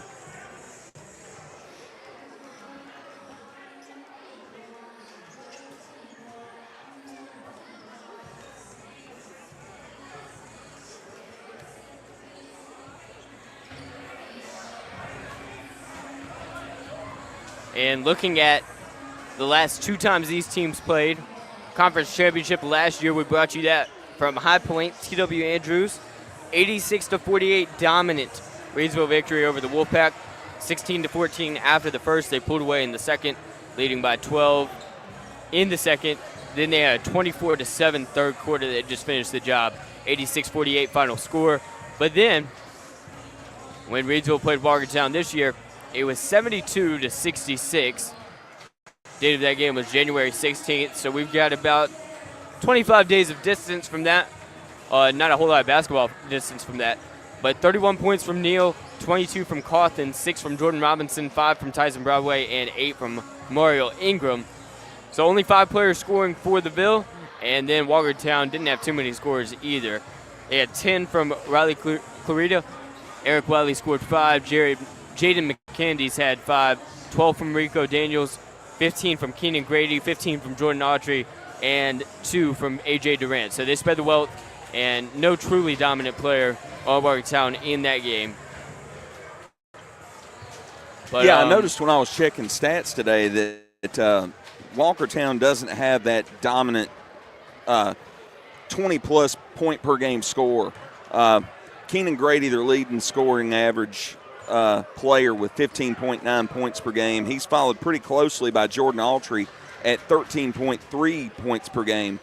Cam Cartledge averages 9. Jaden McCandy's averages 8.6. Eric Wiley averages 8.7. That's their top 5. There's value in that, but I like having a clear team leader in a category.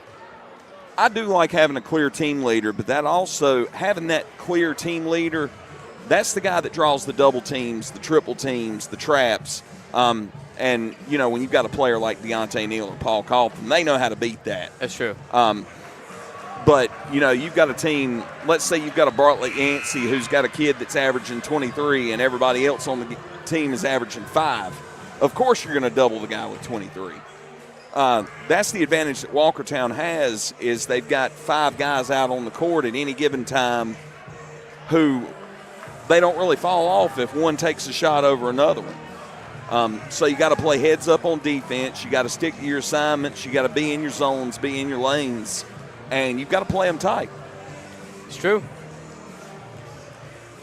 We get set for high school basketball action, rivalry action, conference rivalry action. The number 1 and number 2 teams in the Mid-State Conference going at it for the second time this year in a rematch of last year's Mid-State 2A Conference title game that Reidsville came out the victor of. Reidsville beat Walkertown 72-66 25 days ago. This time we are in Reidsville. We hand it over to the crowd mic for the Star Spangled Banner and for the starting lineups. Well, it looks like Coach Ross is going to address the crowd here.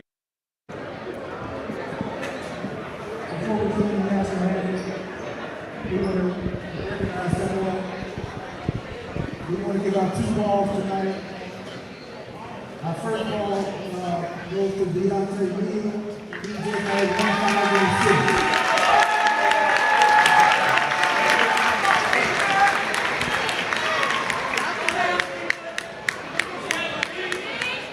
We give it from Deontay down to 1,006.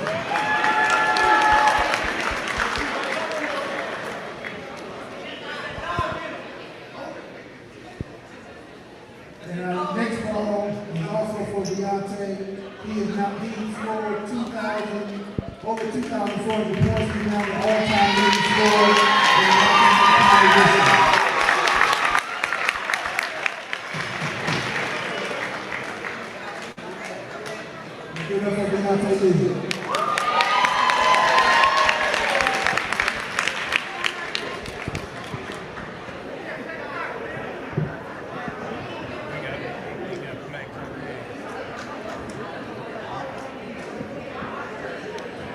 Deontay Neal being honored. 2.4K points and over 1,000 assists. What a career.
Here come your starting lineups.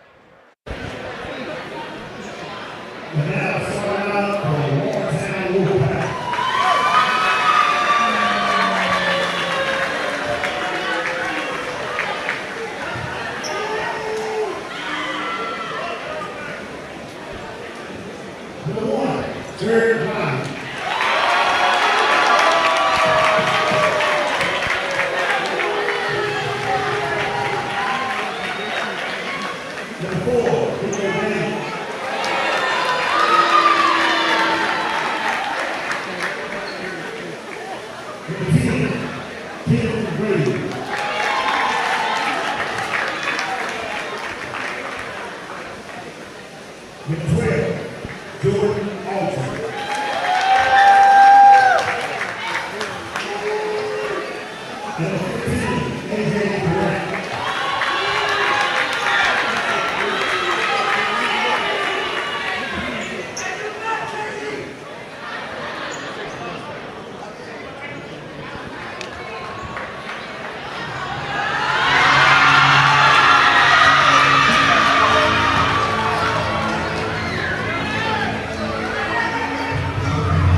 Here it comes. Big fight feel here in Reidsville as Walkertown takes on Reidsville. Starters for Walkertown, Eric Wiley, Rico Daniels, Keenan Grady, Jordan Autry, and A.J. Durant. For Reidsville, it's Deontay Neal, Paul Cawthon Jr., Frankie Galloway, Mario Ingram, and Jaquez Tynes. Set to jump at center court are two players wearing number 15. It's A.J. Durant and Mario Ingram. A.J. Durant with a 3-inch height difference, taller than Mario Ingram. At least according to Max Preps, but it doesn't look like it. Nah, it looks about 1.5 inches. Here comes the jump.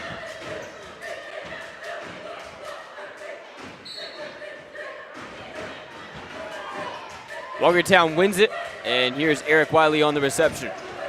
Gives it to Rico Daniels. 7:55 to go in the first. We are underway here in Reidsville. Basketball at the top. It's A.J. Durant. Now inside, number 10 loses it. And a rebound and putback is Eric Wiley with the score. 2-0 lead for the Walkertown Wolfpack. Deontay Neal moves forward for the Reidsville Rams. Neal gives it near side to Cawthon Jr. Cawthon Jr. to Ingram. Ingram back over to Cawthon. Cawthon puts it in the corner. Neal pump fakes. Stuck in traffic in a weird position in the corner. Gets it up top to Frankie Galloway. Galloway loses the ball, gets it back with his left hand, picks it up, and gives it to Cawthon Jr. on the near side wing. Cawthon Jr. number 2 will go left. Cawthon Jr. is double teamed, loses it, it's on the ground, and he somehow gets it out, but it's stolen. Stolen by Jordan Autry. Back to Autry, but it's stolen by Neal. Neal to Cawthon Jr. Cawthon Jr. lays it in with the left hand. Reidsville is on the board, and we are tied here in Lucky City.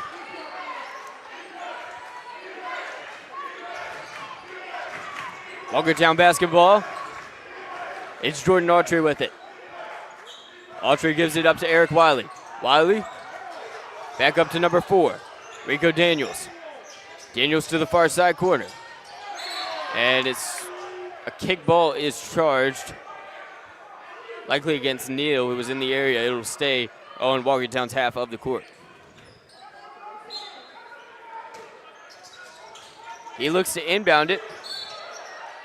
And a foul is called on the pushing floor and shoving in against the Reidsville. paint there. It's going to go against Tynes.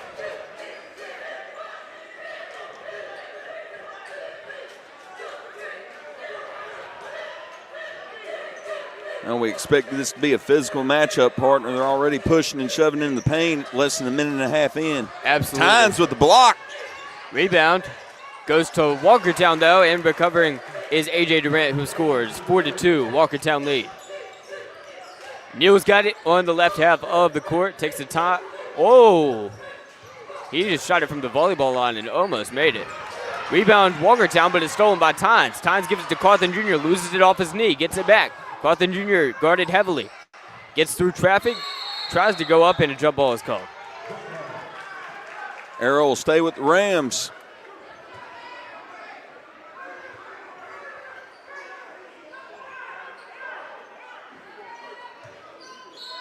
Cawthon Jr. set to inbound. Cawthon Jr. gives it to Mario Ingram.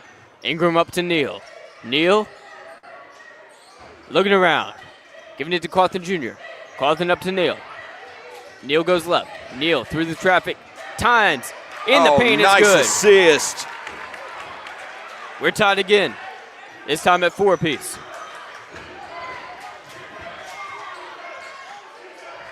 Jordan Autry gives it up to Rico Daniels. Now Eric Wiley gives it as there's a foul called, and we've got some jawing going back and forth between Walkertown and Reidsville. Looks like Tynes and Durant in each other's faces here. And Coach Ross wisely looks like he's going to pull Tynes. And we had a whistle. Referees It are looked like there was going to discussing. be a foul.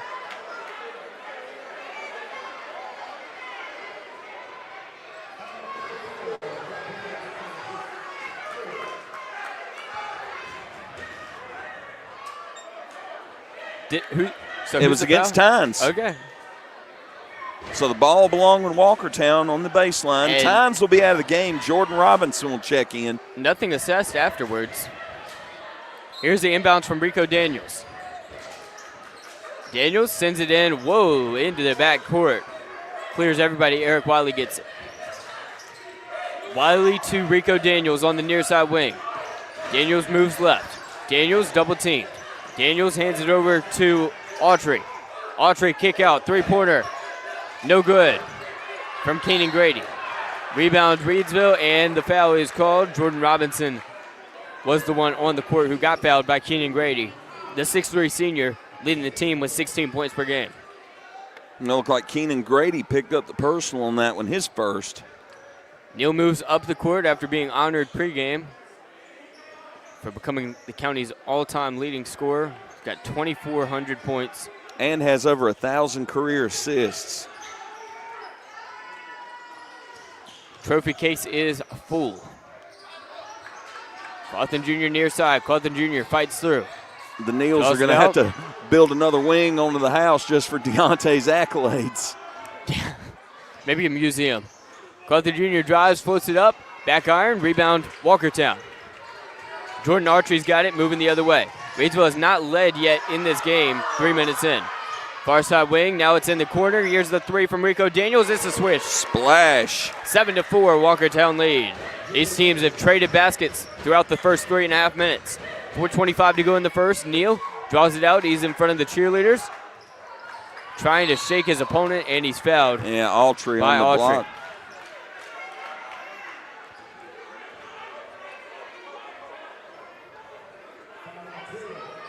There are so many ways Deontay Neal can beat you. He can speed around you. He can cross you over. And in that case, he draws the foul. What can he not do? Let's list those things. Say he's 6 feet tall. That's true. But he's got more skills than 99% of 6-foot players. Oh, just off the mark than Neal. In and out. Moving the other way, but it's stolen. Cawthon Jr. going to drive, lays it in with a left hand. A 7-6 ball game now. Every time Walkertown has scored, Reidsville has scored. And there's a blocking foul. Blocking foul on Deontay.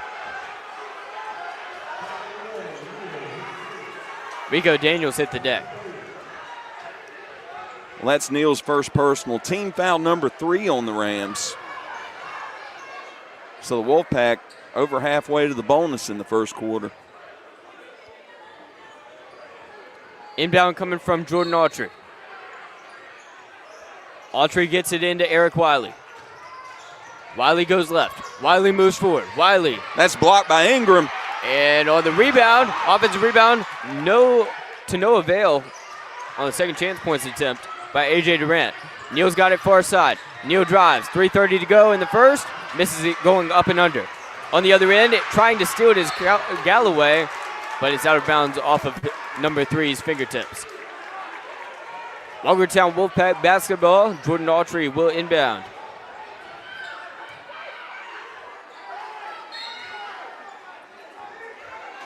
Inbound goes Rico to Daniels has it. Daniels gives it up to number 1, Eric Wiley. Up top, number 12 puts it up. Short on the mid-range Rebound jumper, to Jordan Cawthon. Autry. Cawthon Jr. moves forward. Cawthon Jr. almost loses the handle.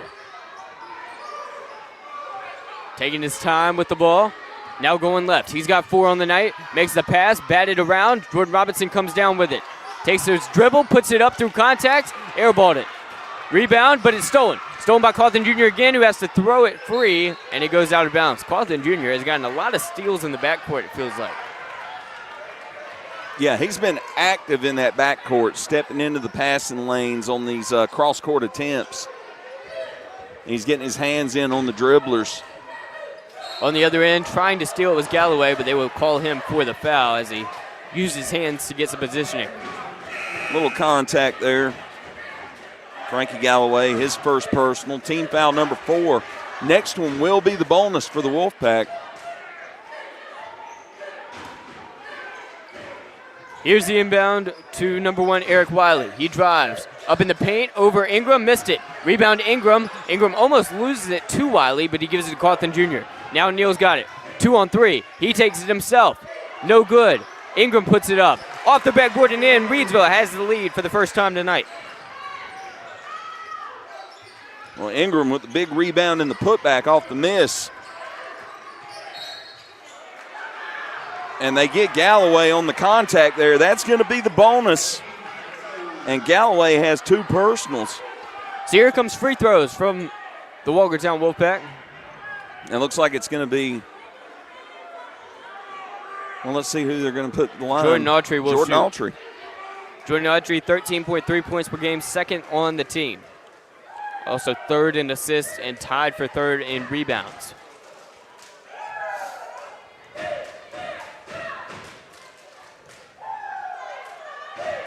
First free throw will roll in. So 8 apiece as we're tied for the third time tonight with 2:16 to go in the first quarter. Well, Thanks for Frankie joining Galloway us will check on out. RoCo Radio. And that's going to be Watlington coming in for him. YouTube, Facebook, Substack, or RoCoRadio.com. We're happy to have you along. Second free throw is good, giving Walkertown the lead back after Jordan Autry goes 2 of 2 from the line. 2:10 to go in the first as Neal moves ahead. Guarded by Jordan Autry. 2 people high up top. He gives it to Cawthon. Back to Neal. Neal pump fakes. Neal can pump fake from any range and they'll bite. Neal loses it. Rebound or steal goes to Autry. Neal bumped him. Autry hit the deck. Wow. And fans are not pleased after the foul's called on Deontay.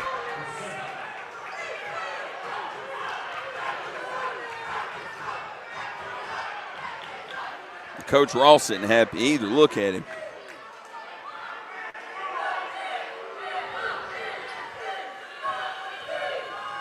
Well, Autry, who was 2 of 2 in his first trip, will step up trying to extend the lead.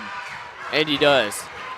So now 3 of 3 on the night is Jordan Autry, giving Walkertown a 2-point lead. They haven't led by any more than 3 tonight. These teams have been trading baskets back and forth, back and forth. Yeah, trading hits, trading misses. It's a tight one so far. It's good. 11-8 now. 3-point ball game. Neal moves forward. With 1:50 to go in the first. Neal over to Cawthon Jr. Cawthon Jr. to Ingram in the corner. Ingram up to Robinson. Robinson to Neal. Neal checks his feet. Thinks about it. Drives along the baseline. Kicks it out. Cawthon Jr. Pump fakes. 16 feet out. Jumper's no good. Rebound Walkertown. They haven't led by 2 possessions all game long. 90 seconds left in the first. Inside, kick out. Autry again. Rolls out. Rebound to Cawthon Cawthon. Jr. Cawthon weaving his way in and out of traffic. Loses the basketball. Picks up the rock. Guarded heavily. Gets it out to Robinson. Robinson hands it off back to Cawthon Jr. Under the basket. Lays it in backwards. 11-10 now with 1:05 to play in the first. Up top, Justin Bayham Ortiz. They pass the rock around the perimeter. 3-pointer no good from Keenan Grady. Rebound to Neal. Reidsville down by 1. Neal moves inside. Puts it up and in. No, he doesn't. He's fouled, though, so ahead to the line to shoot 2. Well, foul called against Jaden McCandy's his first personal. Team foul number 3 on the Wolfpack. And Deontay Neal will go to the free throw line, a 90% free throw shooter on the season.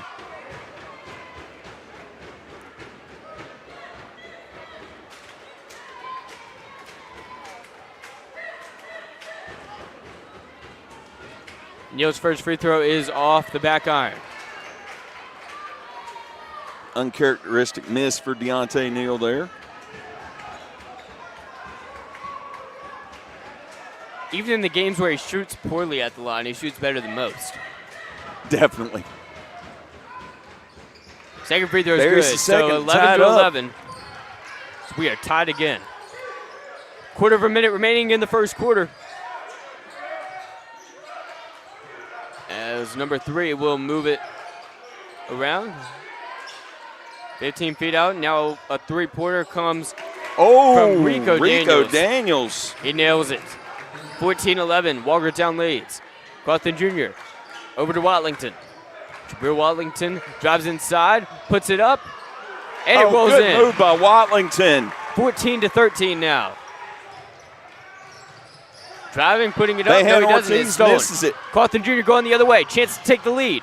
Puts it up and one! Cawthon Jr. makes it 15-14 with 5.5 seconds left in the first, and he'll head to the line to try to extend the lead to 2. Well, Rico Daniels picks up the personal foul. Cawthon Jr. has the shot for the 3-point play here. And Cawthon Jr. is only a sophomore. What kind of player will he develop into? Well, he's got 8 of Reidsville's 15 points in the first quarter.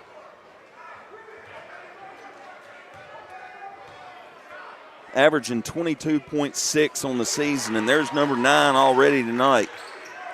So a 2-point advantage for the Rams. Going the other way. 4 seconds left. 3, 2, 1. Autry puts it up. The 3 off the backboard to the right of the rim. No good. We head to quarter number 2. Reidsville with a 2-point lead. 3 lead changes, 4 ties in the first 8 minutes of basketball. And we don't have an exact number on it, but it feels like no team scored more than 2 field goals in a row. It was just, pendulum just kept swinging back and forth very rapidly. Yeah, very back and forth. Seesaw battle. 2-point lead right now for the Rams. Very narrow margin, very reminiscent of the earlier game this season. Minus the fact that Reidsville didn't go down double digits early. Not yet. It's still early. It could happen in the second quarter. I hope it doesn't, but it could. Tonight's broadcast is brought to you by Tri-State Steel in Reidsville, distributing quality metals for over 30 years. Our clients range from mom and pop shops and building contractors to large manufacturers and fabricators. Visit us at our 6,000 square foot, fully stocked retail metal superstore at 2513 Richardson Drive, where we can help you meet your homeowner or hobbyist needs. Open Monday through Friday from 8 a.m. to 5:30 p.m. and Saturday from 8 a.m. to noon. From pipe bowers to square tubing to finger guard material and more, our retail metal superstore has several quality metal products in stock in various sizes and ready to be cut to your exact specifications. Call for a quote at 336-280-4859. That's 336-280-4859 for Tri-State Steel, a valued community member. Inbound goes to Justin Bayham Ortiz. Bayham Ortiz gives it up to Jordan McCandys. McCandys passes it out.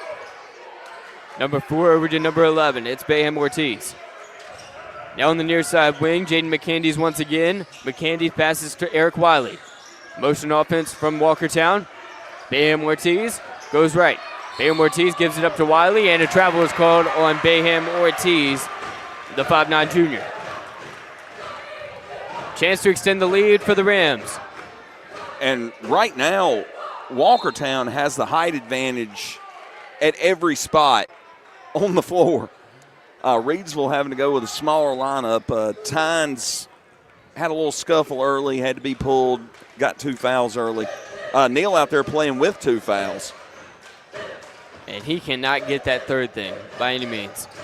Neal goes up inside. Too high off the glass on a circus shot. Ball on the ground, and we've got 2 thumbs up from the ref, a jump ball. And arrow will belong with the Rams. So they'll take the ball out on the baseline. Ingram's got it. Ingram up to Jabril Watlington. Watlington to Cawthon Jr. Cawthon Jr. to Neal. Neal over to Cawthon. Cawthon drives. Inside, Jordan Robinson.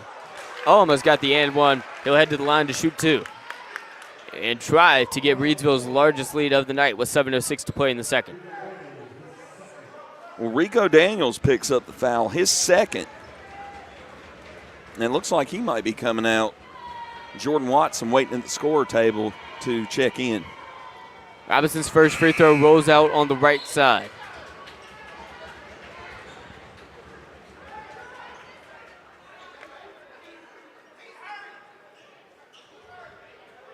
Here comes Robinson's second free throw. Missed the first.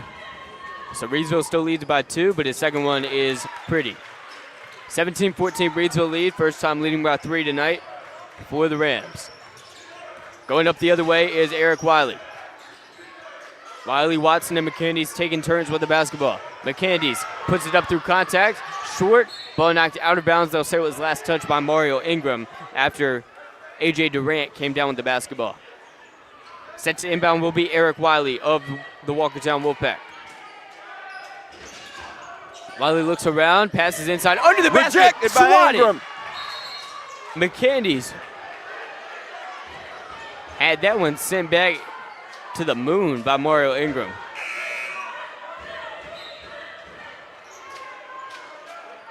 And McCandy's will check out. Keenan Grady will check back in.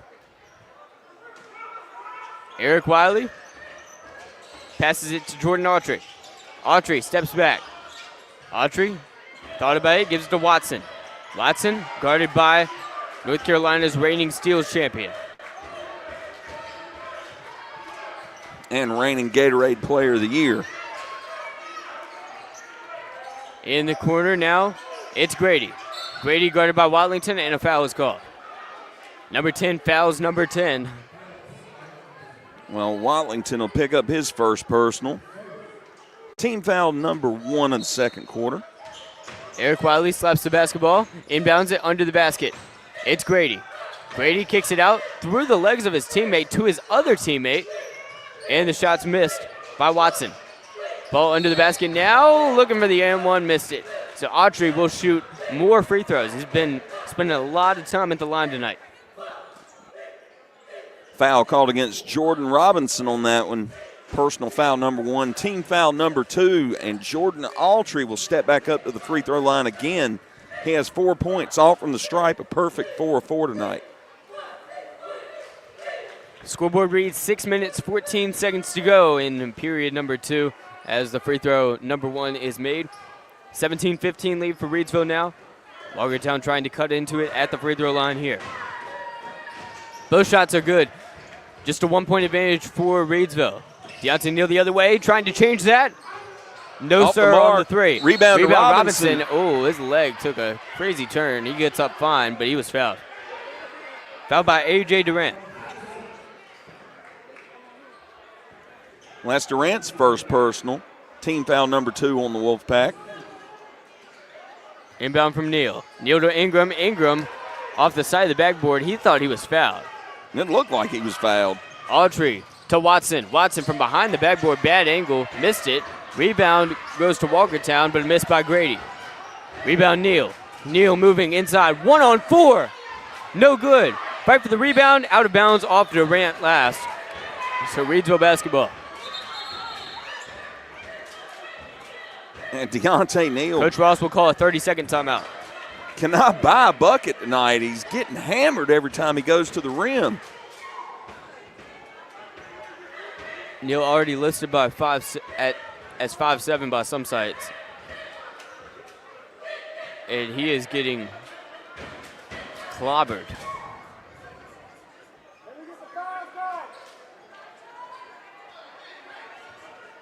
Now, to be fair, when you maneuver your body like Neal does, when you're going up for a layup, there's always going to be contact, a lot of contact. Oh, definitely. And tonight it just seems to be throwing his shot off, but he's getting hacked. They're really letting him play tonight, at least on one side. Neal to inbound between the R and the E on the baseline. Over the top to Watlington. Watlington loses it, picks it back up. Now he goes inside. Cawthon to Neal. Neal pump fake, sidestep. Cawthon Jr., wing three. No, Off the sir. mark. Gets his own rebound. Inside, goes up strong. Up and under, he's fouled. 2 free throws on the way for Paul Cawthon Jr.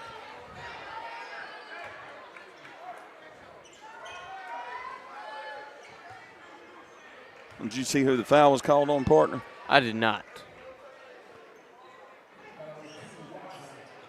Oh, They on called it on Watson. Watson. Shout out to the Reidsville PA for that.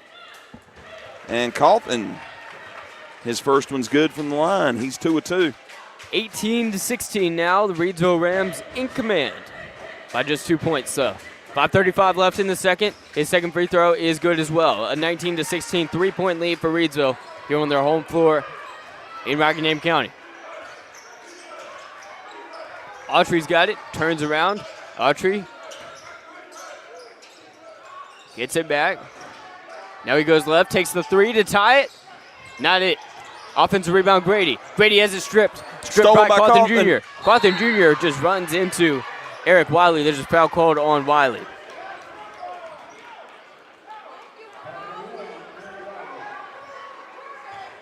Wiley's first personal. Team foul number 4, so the next one will result in the bonus for the Ville. Cawthon Jr. going to pass it in. Gets it to Neal in the backcourt. Neal goes across He's going to midcourt. be doubled up top. Neal to Cawthon Jr. Cawthon Jr. back to Neal. Neal over to Wellington. Inside. Ingram goes up. Almost had the and one. Just a touch too much strength behind that shot.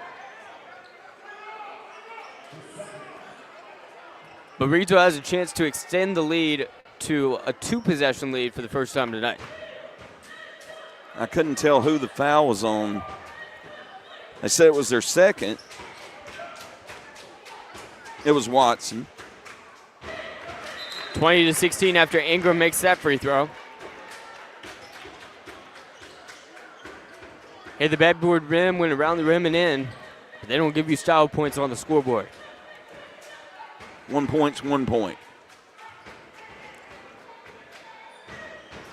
And it'll stay that way because he missed the second free throw. Moving the other way is Rico Daniels for Walkertown. Reidsville, more aggressive defense now. McCandy tries to take advantage, elbow jumper. Off the Not mark. it. Grady gets the rebound, and they call a foul after Cawthon Jump Jr. ball took called. it. Jump ball Yes, called. they do call a jump ball. The fans were not happy. They thought it was a foul call on Cawthon Jr. It was not. Oh, no, I mean, that was a flop. There was no contact Yeah. there. Rico Daniels gets it into McCandy's. McCandy's goes right to Autry. Near side. Deep three. Number 4 missed it. Rebound. Tapped around. And last. Whoa. They call it out on Ingram last. Ooh. Yeah, that was kind of crazy. Maybe we're wrong. He has a better vantage point. Well, it did happen across the court from us, so I benefit feel of like the the doubt on student this section one. would have looked more upset. So, Benefit of the doubt on this one. yes. It's your only pass, refs. Keenan Grady's got it near side. Moves left. And he is Had to guarded pick up heavily his by dribble. Cawthon Jr. Whistle blows. Timeout Timeout called. Walkertown. Daniels takes the timeout here. Knew Daniels was in trouble with a face full of Cawthon. Coach calls a full timeout. Walkertown's coach calls a full timeout. We've got 4:18 to go in the first half. A 20-16 Reidsville lead over the Walkertown Wolfpack. Tonight's broadcast brought to you by Tri-State Steel in Reidsville, distributing quality metals for over 30 years. Our clients range from mom and pop shops and building contractors to large manufacturers and fabricators. Visit us at our 6,000 square foot, fully stocked retail metal superstore at 2513 Richardson Drive, where we can help you meet your homeowner or hobbyist needs. They're open Monday through Friday from 8 a.m. to 5:30 p.m. and Saturday from 8 a.m. to noon. From pipe bowards to square tubing to finger guard material and more, our retail metal superstore has several quality metal products in stock in various sizes and ready to be cut to your exact specifications. Call for a quote at 336-280-4859. That'll be 336-280-4859 for Tri-State Steel, a valued community member. Here's the inbound from Autry. Autry passes to Rico Daniels. 4:17 to go in the second. Walkertown down by 4 to the reigning 2A state champions. Autry will be called for the travel. The travel. 6 turnover for the Wolfpack. With 4:10 to go in the second. Cawthon Jr. is going to get it in to Neal. Look at the student section, Jake. The ESPN banner, the headsets. They're packed. We've seen that at McMichael. We've seen it more. I think it's just a trend. Oh, Wellington did not get called with a Put it on the floor for was, well, turn it over. McCandy's. McCandy's puts it up, left hand, missed it. Rebound, Autry. Autry, what in the world? 2 Wow. rebounds where neither of them touched the floor, and they put it back and missed it. But then the second one made it, so. Neal on the other end passes to Wellington. 2-point lead for the Ville. Wellington gives it to Neal. Neal moves inside like only he can, and it rolls in. 22-18, Reidsville. Neal's first field goal of the night. Drives, puts it up, and Foul called against Keenan Grady. Robinson. Grady's been largely quiet in this game. His second. And the fans not happy about it, and I don't blame them. Even if it was a perfectly good call, though, you still wouldn't be happy about it if you're a Reidsville fan. So, first free throw misses. Now Keenan Grady on the miss from the free throw line. He's going to try to cut this to a one-possession game with this one. And let's see, that's Watlington off.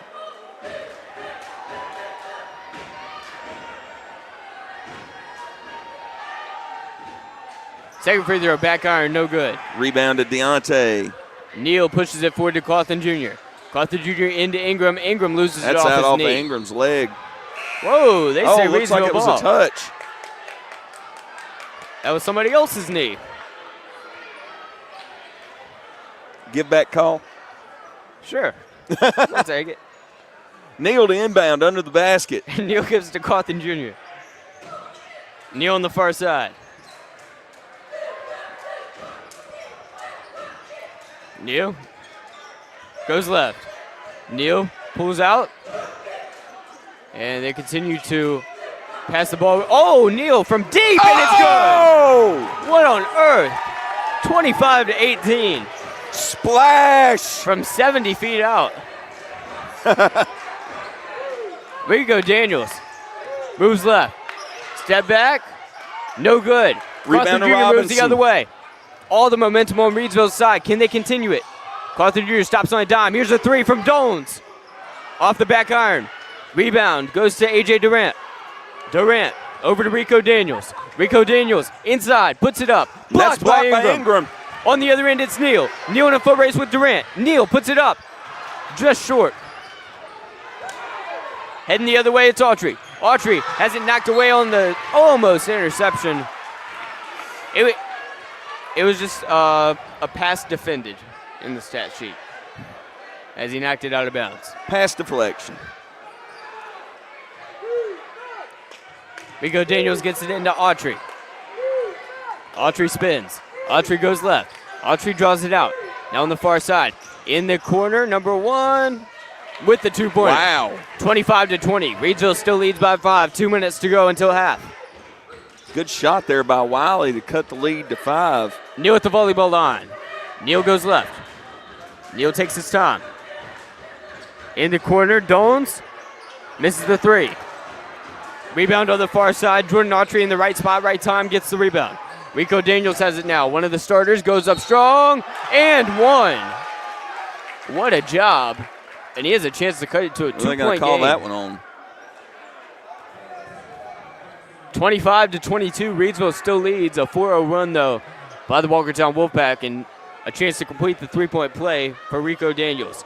Averaging 8.3 points per game, but he's more known for his assists and steals as he leads the team in both of those categories. 4.2 assists and 2.4 steals.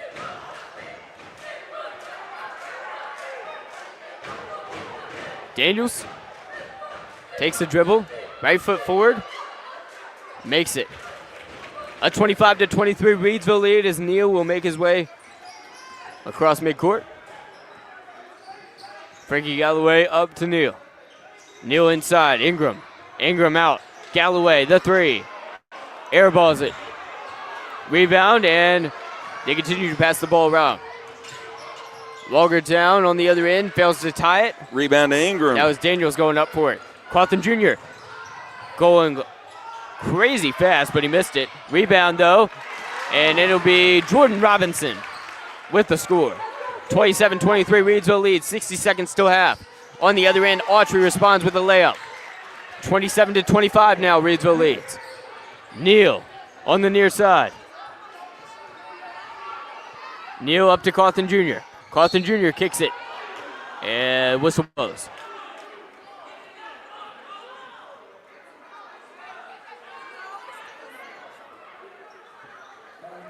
Foul called against Looks like Jordan Autry, his second personal, and that's going to send Cawthon to the free throw line, shooting the bonus.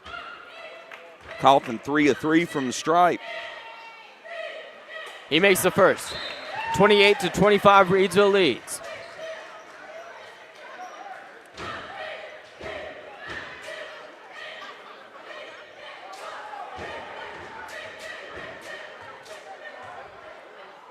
Second free throw on the way, and it's good as well. A 4-point lead for the Reidsville Rams.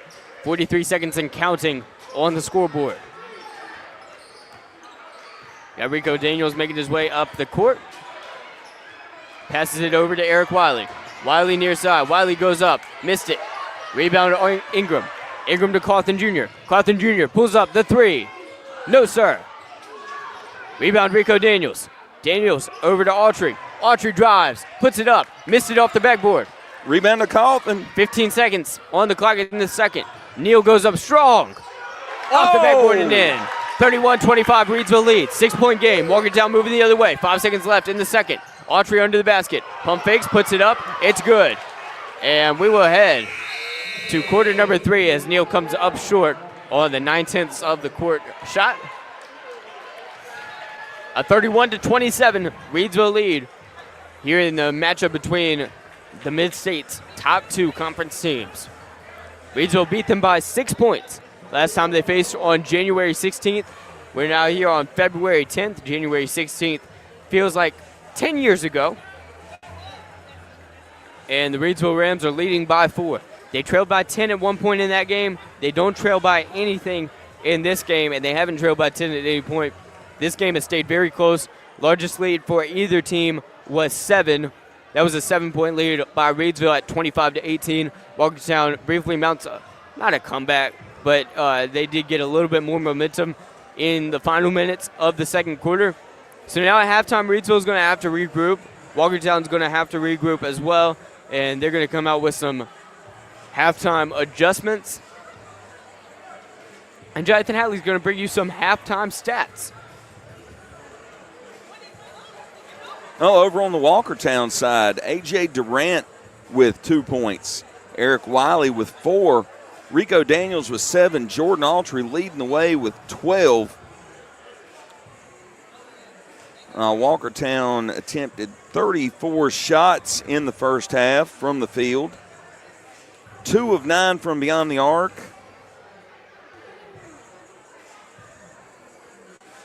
Nine of 34 from the field overall, and an impressive 7 of 8 from the free throw line for the Walkertown Wolfpack. Over on the Reidsville side, Jaquez Tynes with 2 points. Jabril Watlington with 2 points. Jordan Robinson with 3. Mario Ingram with 3. Deontay Neal with 8 points, and Paul Cawthon Jr. leading the way with 13 points. Deontay Neal has 2 assists, 3 rebounds, and a steal to go along with his points. Cawthon, 5 rebounds and 3 steals. Jordan Robinson with an assist and 4 rebounds. Mario Ingram, 5 rebounds and 4 blocks on the night to go along with his 3 points. Tynes has a steal and a block to go along with his 2 points. Is there a way to get Cawthon Jr. more involved? I mean, Deontay Neal more involved? Well, Deontay's been involved. He's just not getting the shots to fall. His performance from the field tonight, he's shooting 30% from the field, 1 of 3 from beyond the arc, 3 of 10 overall, 1 of 2 from the free throw line. They're basically sending up a high double team to meet him as soon as he crosses half court. If they want to get him more involved, they might have to get someone else to bring it up and use him as sort of a shooting guard position rather than have him run the point. I think Cawthon's capable of doing it. And with Deontay working off of screens, he might could get some more shots off, a little bit more open looks. And a lot of his shots have been in the paint and through contact. He hadn't been getting a lot of foul calls, only 1 foul called on his shot attempts all night. And it'd be more of a thing to worry about if they weren't up 4. Like, if they were down 4, and it's like, oh, Deontay's got 8, how do you get him more? But, I mean, you're up by 4. Things seem to be going well. Obviously, like you said, shots just aren't falling. And I think that's the best way to be up by 4. If the shots aren't falling well, then you're doing everything else right, and the shots will start to fall probably. And even if they don't, you've already proven that you can lead without it. So, yeah, but also most other players in the state, like if they've got 8 points at half, it's like, oh, okay, not bad. Like And 16, ending with 16 is not bad.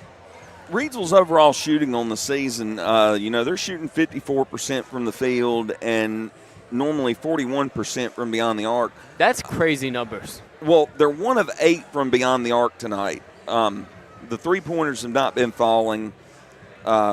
Overall,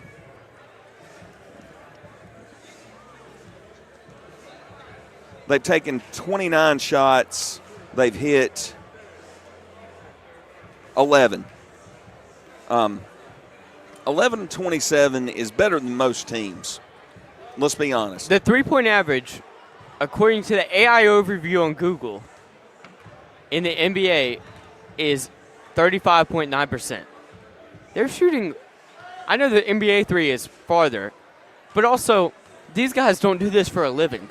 These guys just went on a snow break for 2 weeks and didn't go to school. Like, this is a different level. That's crazy. 41% is crazy. Yeah, I mean, that's, shooters taking good shots and hitting them. If you can shoot 40% from beyond the arc, you are better than pretty much anybody out there. Hitting 40% from three-point range is amazing. The further back you get from the basket, the lower the percentage goes. And that's basically been the case since the beginning of time. That's why when they didn't have the three-point line, you wanted to shoot from under the basket because it was the easiest one to hit. Back when Hadley was a kid. No, I'm playing. I mean, I was born before they implemented the three-pointer. Yeah, but like a couple of years. Very shortly. Yeah. Very shortly. Back then the shot clock was 45 seconds. Half quarter? Almost. In college ball. This free throw three-point half-court game is fun to watch. Now, have you been following any of the National High School Association talking about implementing shot clocks across the board for high school ball? I have seen that. I've seen that they're thinking about running like test cases at a couple of schools for 35-second shot clocks. And, I mean, there are some states that they play with the shot clock already in high school ball. North Carolina is not one of them. Do you think it's necessary? I'm not sure it's necessary. Like, how often have we really seen a 40-second possession? Well, you don't see a lot of stall ball in this league. These teams like to run. They like to shoot. It's not like one team's trying to hold the ball for 2 minutes playing the four corners like you see back in the college days. And you're also not seeing games that are 42-40. Yeah. These teams, I mean, Reidsville is averaging 81.2 points a game with no shot clock. The Reidsville Moorhead game I did call on Saturday was 42-41. So maybe a bad number to choose, but I get what you're saying. But that was a girls' game, right? Yeah, but it would be implemented for girls' games too. Okay. My only problem with it is that, like, I don't know. It doesn't seem that necessary, and also it would be kind of harder on, like, whoever's running it at the scorer's table. Well, I mean, the shot clock's just on a toggle switch. Yeah, but I'm saying it's another thing to keep up with. Well, you have one person over there that their specific job is setting and resetting the shot clock. Yes, yeah, but it's. Do you want to have somebody else doing that every single game? I'm not sure, but I mean, I never had to deal with a shot clock game when I was keeping score, running scoreboards, that kind of thing.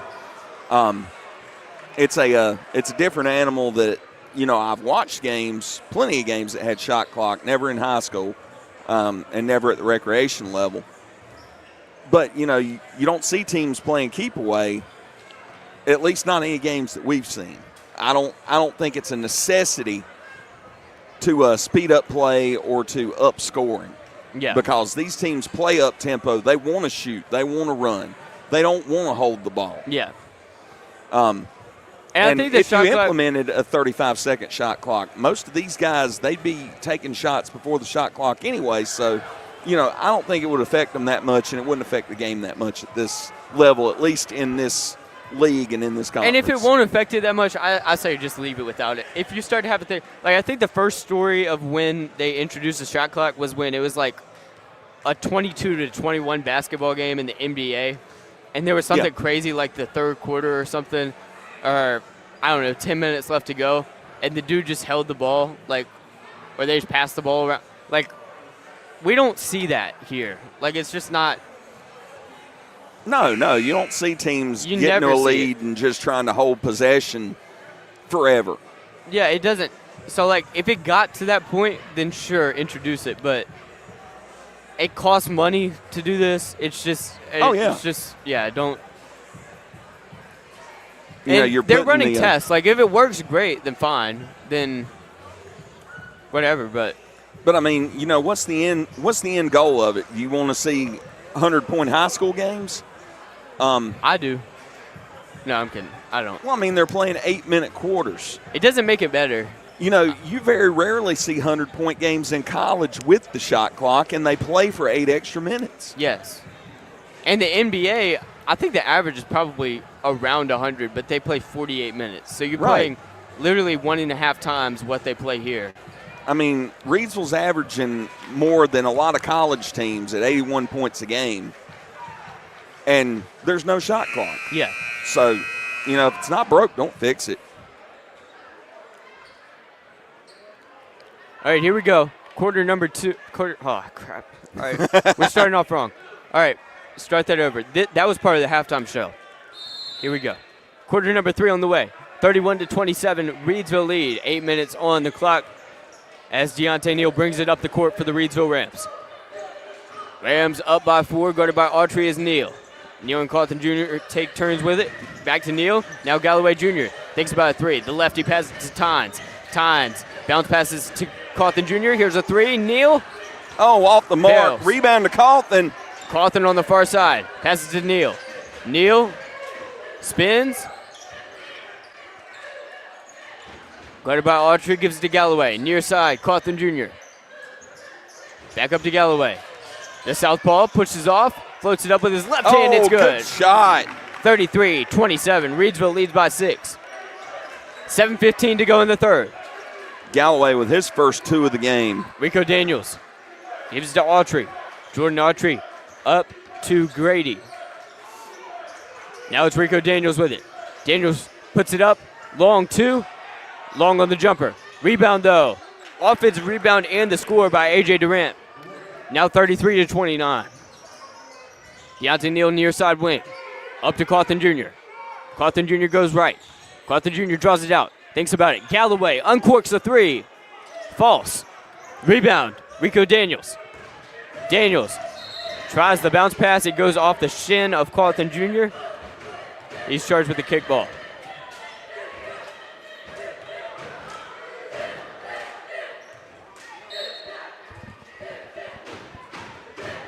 And if you can't get to it, stick that leg out there and break up the momentum.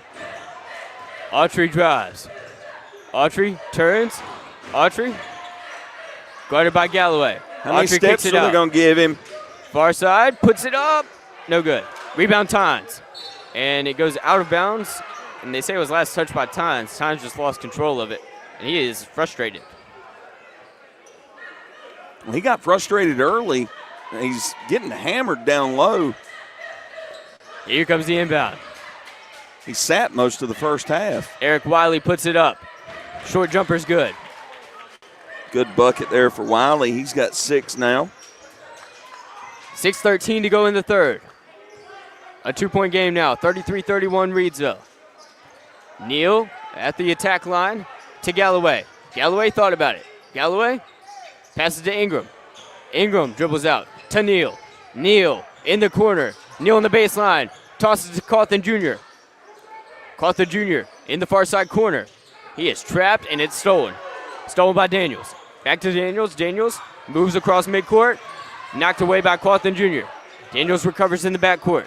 Autry drives, puts it up, swatted off the backboard. Ingram says you're not allowed to tie it. Cawthon Jr. on the other end, tries to extend the lead to 4. He doesn't. Rebound Durant, now up the court. Autry tried to tie it this time. And he does score over Ingram that time. We are tied at 33 apiece, a 6-0 run from Walkertown. 5:15 to go in the third. Neal on the logo. Neal from the volleyball line, off the backboard. Long rebound to Daniels. Daniels puts it up with his right hand. Whoa, that was... A.J. Durant flew in and grabbed See the if they're going to call a goaltend. They might wave that one off. They absolutely will. Yep, goaltending called. He tried to dunk it without the basketball. Yeah, and it looked like it was going in. So that probably cost the Wolfpack 2 points. Yeah, Broadway is checked into the game. Absolutely did. Galloway is out. 33 apiece. Reidsville trying not to relinquish the lead. Relinquish. Cawthon Jr. on the far side wing. Pulls up for 3. Yes, sir. Splash. 36-33. Reidsville in command. I don't think they've relinquished the lead since the first quarter, but it's been a narrow lead for most of the way. Autry's got it. Autry up and under. Left hand on the right side, missed it. Ball goes out of bounds. It was off the leg of Autry, who was on the ground last. Tyson Broadway will inbound. Broadway to Cawthon Jr. Cawthon Jr. across the other team's free throw line, going slow. Gives to Broadway. State champion quarterback up to Cawthon Jr. Cawthon Jr. steps forward, gives it to Neal. Neal drives. Neal turns around. Inside. Kick out. Broadway checks his feet. The 3. Oh! The triple is good. He hangs the net on the rim. A 39-33 Reidsville lead. Two teams trading 6-point runs to start off this third quarter. Broadway will step up and pick up Autry full court. We are halfway through the third quarter. 39-33 Reidsville. Autry crosses over Broadway, makes the pass on the ground. McCandy's has it. McCandy's the 2. No good for number 3. Rebound to Cawthon. Cawthon to Neal. Neal drives, puts it up. Foul on the way. Looks like that one's going to go against Eric Wiley, his second personal. Numero uno will step to the free throw line. I'll make that the third on Wiley. Reidsville's largest lead of the night was 7. It was 25-18 back in the second quarter. Neal has a chance to extend the lead to 8.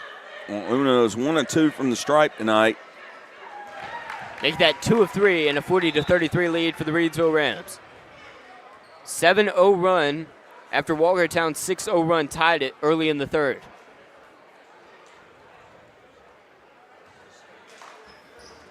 Well, Reidsville will put no one in the blocks. Neal puts it up. It's good. 41-33. Reidsville leads by 8 for the first time tonight. A 30-second timeout is charged to Walkertown. 3:47 to go in the third quarter. Hadley, what's your thoughts on this little run, miniature run? I think this is the largest run of the night of unanswered points. Well, basketball's a game of runs. I mean, look at what happened in the Carolina-Duke game on Saturday. A 3-point buzzer beater. Carolina ends the game on a 9-0 run. Absolutely. It was Basketball glorious. is a game of runs. Melita, wait. Melita's in the comments. She's a Duke fan. How did it feel, Melita, to watch? She's a State fan. But she was cheering for Duke in that game. She mentioned it in the comments. Oh, okay. Look, you're on one side or the other, man. You ain't with us, you against us. I want to get Melita's thoughts on it. The devastating loss for Duke fans. Here comes the inbound from Autry. Autry gets it in to Rico Daniels. Daniels guarded 1-on-1 by Deontay Neal. Autry shoves Neal. No call. Near side Autry. Autry on the wing. Up towards A.J. Durant. Durant passes it. Stripped from behind by Neal. They recover. Far side corner. Driving after the pump fake. No good for Daniels. Offensive rebound, McCandy's. McCandy's goes up, and they will call a jump ball as Jordan Robinson wraps up the basketball. Well, the arrow will stay with the Wolfpack. They'll inbound under their basket. Daniels to the corner. McCandy short on the three. Rebound to Ingram. Ingram to Cawthon. And he dribbles it off the foot of Autry. No kicked ball called. Back to Cawthon, though, after the steal. Cawthon through the defenders. Going to put it up himself. Oh, nearly and one. We've had a lot of really Foul's going to go against N1s. Daniels. Reidsville keeps going up and just going in and out on the N1s and shooting 2 free throws at the charity stripe instead of 1. Well, Daniels has picked up his third, and Cawthon, who is 5 of 5 from the line, will step up for 2 more. That free throw's good. 42-33, a 9-point advantage for your Reidsville Rams.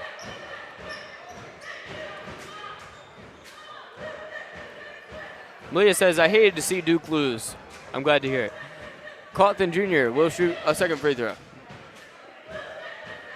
And it's good. 43-33. And for the first time tonight, Reidsville leads by double digits 5 minutes into the second half. Rico Daniels passes inside, knocked away. Ingram the steal. Steal by Ingram. Tyson Broadway has it. Broadway taking his time. He sees Autry behind him. Now he drives right. Autry makes a pass. Oh, good pass. Broadway makes the pass. Ingram misses it. Backed out of bounds. Ingram's got to go up strong with that one. He was hesitant.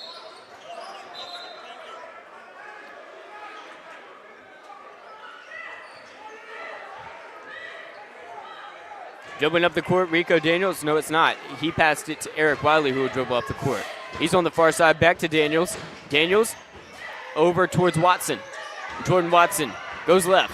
Watson puts it up, the 2. In and out, missed it. Ingram the with the rebound. Here's Neal the other way. Reidsville on a 10-0 run. It was tied at 33 apiece. A little ways into the third quarter. Reidsville now leads by double digits. Neal along the baseline, makes a pass to Ingram. Ingram loses it. Rebound, or the steal, Eric Wiley. Wiley's got it. Wiley to the corner.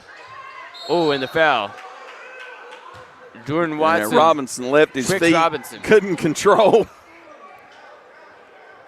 He fouls Watson. I wonder what's going through your mind when you're in midair at that moment. It can't be anything else. Hey, for me, it's I hope this guy doesn't undercut me and kill me. Neal with the steal and the lay-in. 45-33. 2 minutes to go in the third. A 12-0 run for the Reidsville Rams. Oh, and a foul there. Yeah, Caldwell will pick up the foul against Wiley. So 45-33, and over a quarter of Reidsville's points have been scored on this unanswered run of 12-0. They lead by a dozen now. Chance to stop the bleeding for Eric Wiley. Takes a dribble and sends it through the air. It's good.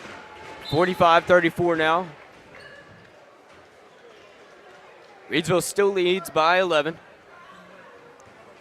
Well, the Wolfpack, 8 of 9 from the charity stripe tonight. And now they're 9 of 10. 45-35. Reidsville's 12 unanswered points are finally answered with 2 at the free throw line. Cawthon Jr. over to Neal. Broadway's got it. Broadway takes another deep 3, just short. Rebound goes to A.J. Durant. Durant to Autry. Autry back to Daniels, who gives it to Wiley. Wiley to Daniels. Number 4 has it on the far side. Inside, and a foul is called under the basket. Looks like Ingram held him. Well, that's Ingram's first personal. Team foul number 3. Rico Daniels lost the ball in the inbounds, so they'll reset. They'll try again. Rico Daniels gets it in. Here's a 3 from Wiley. Off the mark, good. Rebound to Cawthon. Cawthon to Neal. Neal goes in the paint. Oh, missed the layup. Showing some frustration there. Reidsville still leads by 10, though. On the other end, number 4 misses the 2. Rebound to Broadway. Broadway up to Robinson. Robinson puts it in. Watson tried for the chase down block. Came in a little bit too late. 47-35. 60 seconds left in the third. Eric Wiley's got it, guarded by Neal. Almost stolen. Here's Rico Daniels inside, guarded by Ingram. Oh, they call a foul there. Wow. Well, Ingram called for the shooting foul, and not happy about it. Neither of the fans. And that's going to put Rico Daniels on the free throw line.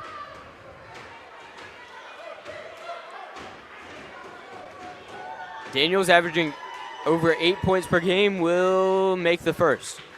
47-36. It's a 14-3 Reidsville run. All three of Walkertown's points during the run have come at the charity stripe.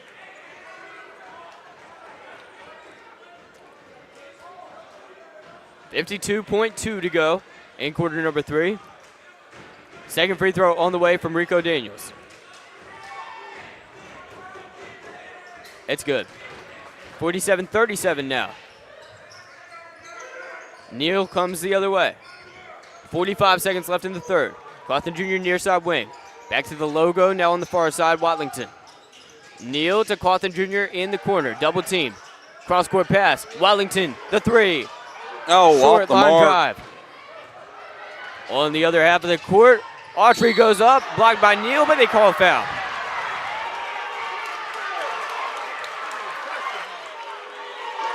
Frankie Galloway picks up the call on that one. Neal can't believe it, and the fans are not happy. Well, they signaled 3. Who'd they call it on? Neal. Deontay called with Galloway's a foul. not even on the court. How did they call it on him? I don't know, but that's weird. I think the PA announcer may have just made a mistake. Well, no, the referee signaled The referee 3. said Galloway? Yeah. Maybe he didn't want to give it to Deontay. That's okay. You know, you probably shouldn't do that, but. So 47-39 after Frankie Galloway gets a foul from the bench on this half of the court, all the way on the other end. Impressive job by Galloway, having an impact on the game as Deontay Neal gets Autry on the contact. Charged with the foul. And that's 3 personals on Autry. Third team foul. Inbound, Cawthon Jr.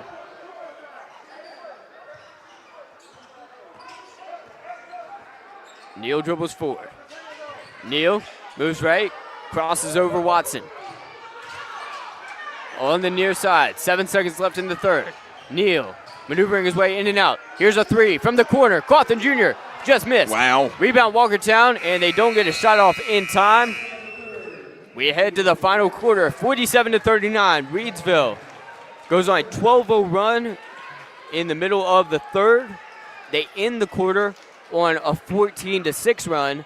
All 6 of those points came at the free throw line for Walkertown, so Walkertown is having a long drought of field goals made. Yeah, but they're 13 of 14 from the charity stripe. That's a third of their points coming from the free throw line.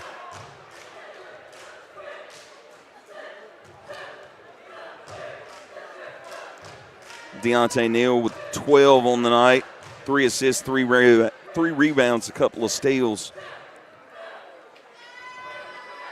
Cawthon Jr. has 18.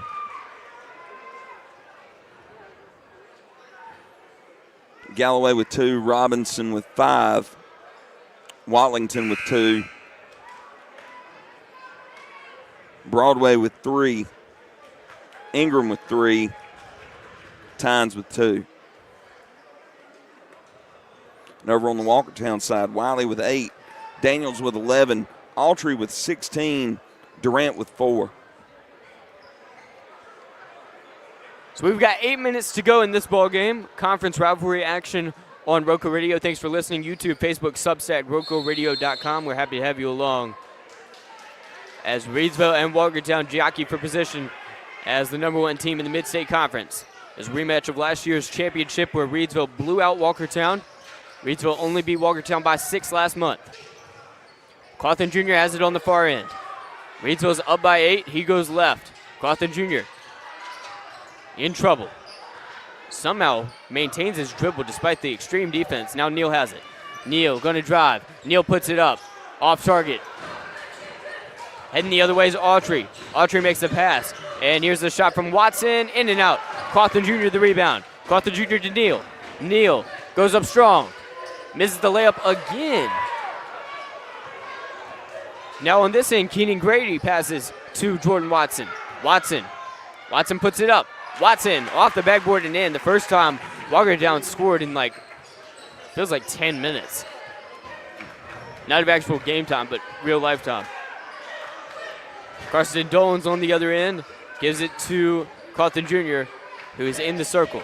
Back to Dolan's. Dolan's the three. And he hit it. Cashes in. 50-41. Reidsville leads by 9. Inside it's Autry. Autry turns. Short with the right hand and a foul called under the basket against Walkertown. That'll go against Keenan Grady. Averaging 2.3 steals per game, third on the team, but he gets too aggressive there. That's his second personal. Team foul 1.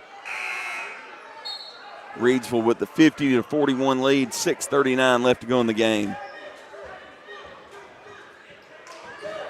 Inbound to Neal. Neal with 6:35 to go in the fourth. Cawthon Jr. has it near side. Back up to Dones. Dones to Neal. Neal goes right. Over towards Dones. Dones to Cawthon in the corner. Cawthon in trouble. Over to Dones. Dones another three. Oh, splash! 53-41. Reidsville leads by a dozen again. Dones has 6 on back-to-back buckets. With 6:05 to go in the fourth. Rico Daniels on this side of the court.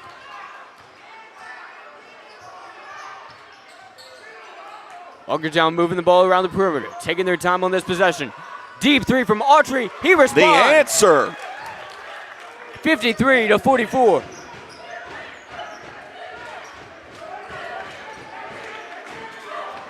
Neal across the timeline. Guarded 1-on-1, gives it to Cawthon Jr. Cawthon Jr. goes left. Almost loses his balance. He's in the paint now. Floats it up. Pull up oh, yeah, 12 perfect. feet for Cawthon. 55-44. Reidsville scored 8 on their last 3 possessions. Moving it around, Autry scores another splash 3. for Autry. Autry and the Reidsville Rams trading buckets. 55-47. Reidsville leads. Well, Autry with 22 of Walkertown's 47. Cawthon Jr. turns around at the volleyball line.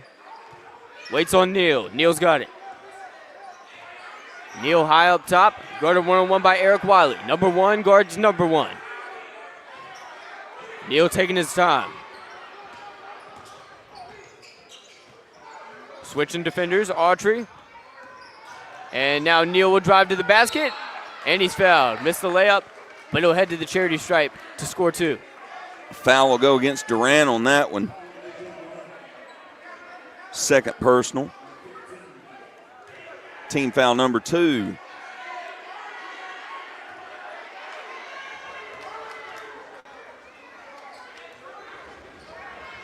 Neal's first free throw swishes. 56-47.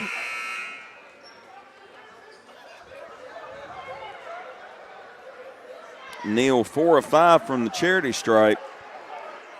4:43 to go in the fourth. Neal's going to take the free throw, trying to make it a 4-possession game. Can he do it here? Yes, he does. 57-47, 4:40 to go in the fourth. Rico Daniels has it. Daniels gives it to Keenan Grady. Grady hands it off. Back to Daniels. Daniels double teamed. Near side is Wiley. Wiley in the corner to Autry. Back to Wiley. Wiley loses it. Foul. And it looks like that's going to go against Deontay. No, it's called against number 5, Gwynn. His first personal. Team foul number 1.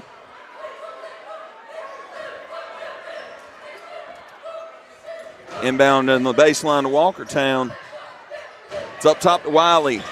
Over to Autry on the left wing. Autry crosses midcourt. Now back to Wiley. Wiley the three. It's good. 57-50, and Walkertown raining threes right now.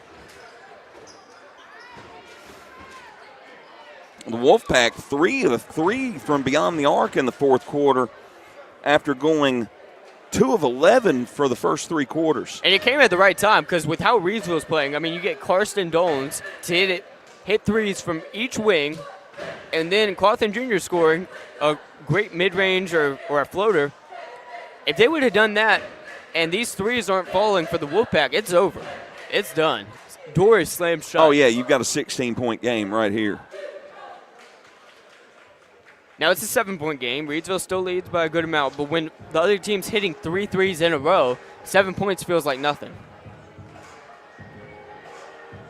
Yeah, they've been hot from beyond the arc in the fourth quarter. They've been hot from the field in the fourth quarter. They're 4 or 5 shooting in the fourth quarter, halfway through. So 57-50. Reidsville's got 57. Walkertown's got 50. 4 minutes, 15 seconds left on the clock. Here in conference rivalry action, Reidsville undefeated in conference play. Walkertown's only loss came to Reidsville by 6 points back in January. I see Ms. Murphy in the comments. I didn't see her in her normal perch here beside us. Hope you're enjoying the game, Miss Murphy. Neil to Cawthon Jr. Neil and Cawthon Jr. taking turns with the basketball. Halfway through the fourth. Cawthon Jr. guarded by Keenan Grady. Cawthon Jr. wearing number 2. Will drive. Draws it out. Goes under the basket with the left hand. High arcing. Missed it. Rebound goes to Durant. Durant over to Daniels. Now it's in the corner. Autry along the baseline by himself. Missed it. Gets his own rebound. Puts it back up. Missed it as well. Tapped into the air. Durant has it. Knocked out of bounds. And they'll say it was touched by Deontay Neal last. Over near Coach Elrod is knocked out of bounds.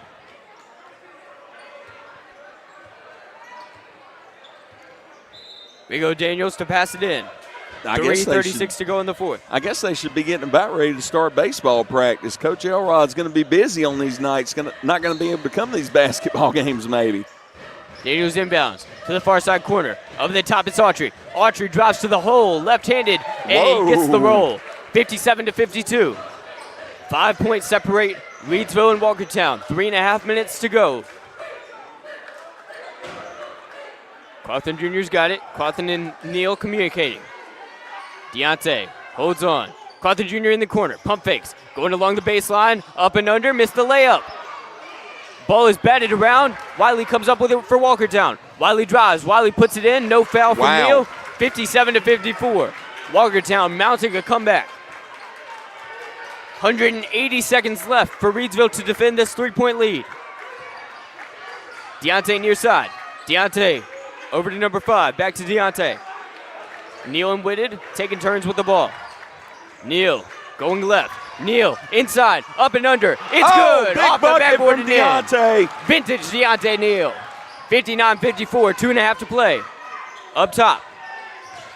Going in. Daniels to Wiley. Wiley pump fakes. Going along the baseline. Puts it up. Through contact. It's good. Wow. 59-56. 3-point game. 2 minutes, 20 seconds left. This clock couldn't wind down any faster for Reidsville goes fans. Down. Cawthon Jr. just went backcourt. No, he didn't. They called timeout. Timeout by Coach Ross. It's a full timeout. Tonight's broadcast brought to you by Tri-State Steel in Reidsville, distributing quality metals for over 30 years. Our clients range from mom and pop shops and building contractors to large manufacturers and fabricators.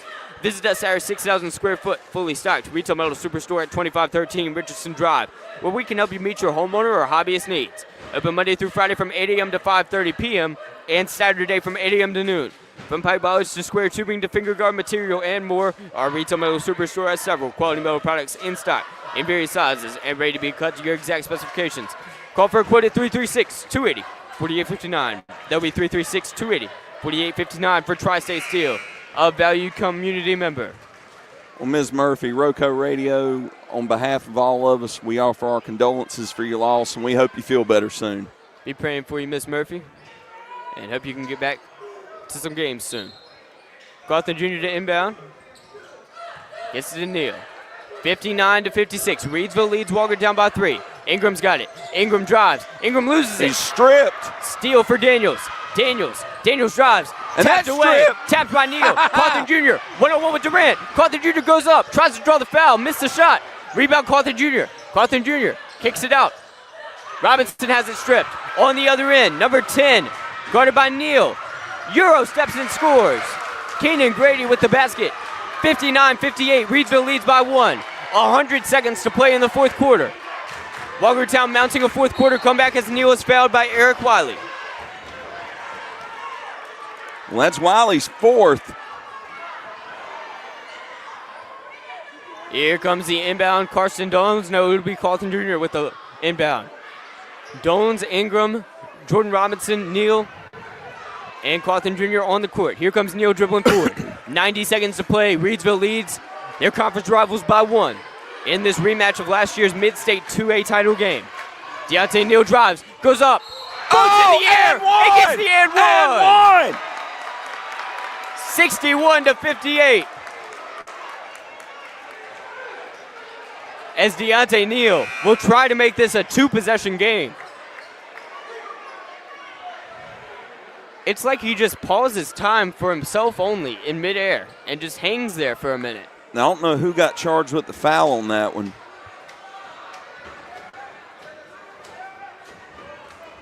And he scores. 62-58. Minute 20 to go in the fourth.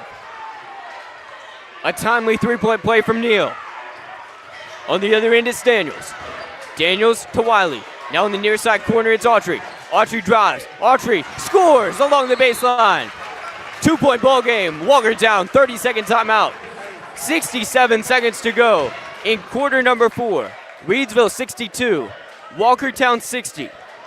Back and forth all game long, especially in the first half. Reidsville comes out of the first half with a 4-point lead. They score 2. Walkertown scores 6. Reidsville scores 6. After Walkertown scored 2, then Walkertown scored 6 to tie it up at 33 apiece. Reidsville goes on a 12-0 run to go up 45-33. Walkertown slowly chips away at the deficit, and now they have mounted a full-on comeback here in the fourth. And thanks in large part to Jordan Autry, it's a 2-point game. Yeah, Jordan Autry leading the way for the Wolfpack. 26 points tonight. And their leading scorer, Keenan Grady, that last bucket was his first 2 of the night. Crazy. Sometimes another guy has to step up. 62-60. Cawthon Jr. going to inbound to Deontay Neal. Minute 7 on the clock. Neal dribbles forward slowly. Walkertown plays the foul game. They're down 2, and they'll be in the bonus with the next one. Cawthon Jr.'s got it. Cawthon Jr. to Neal. Neal dribbles right. Double team. Neal inside. Goes up strong. Misses off the backboard. Rebound Walkertown with the steal by Jordan Robinson. Trying to steal it back is Walkertown. It's on the ground. We've got a jump ball. Possession arrow Walkertown.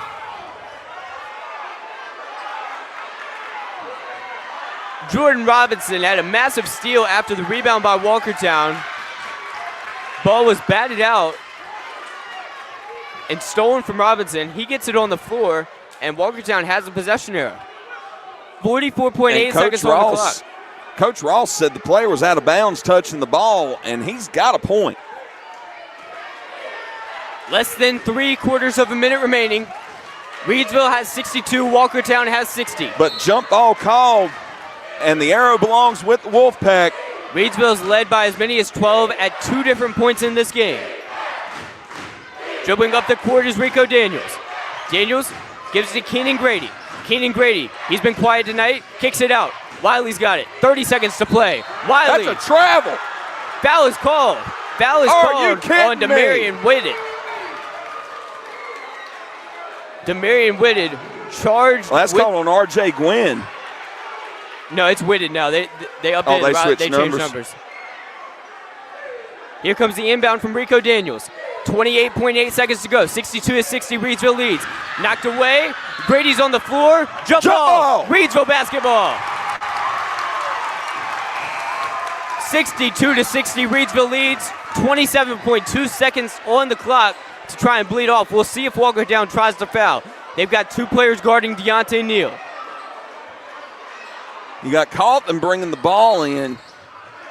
And a foul is called before the inbounds on Eric Wiley. That should be it for Wiley. Wiley's gone with 27.2 seconds to go, and Deontay Neal will walk towards the free throw line. Wiley fouls out of the game with 15 points. And you put the 90% free throw shooter, who is 6 of 7 on the night, on the line. Here we go. 27.2 seconds remain. A 62-60 lead for Reidsville. Deontay Neal was fouled, and he'll come to the charity stripe with 2 foul shots on the way. Neal steps forward.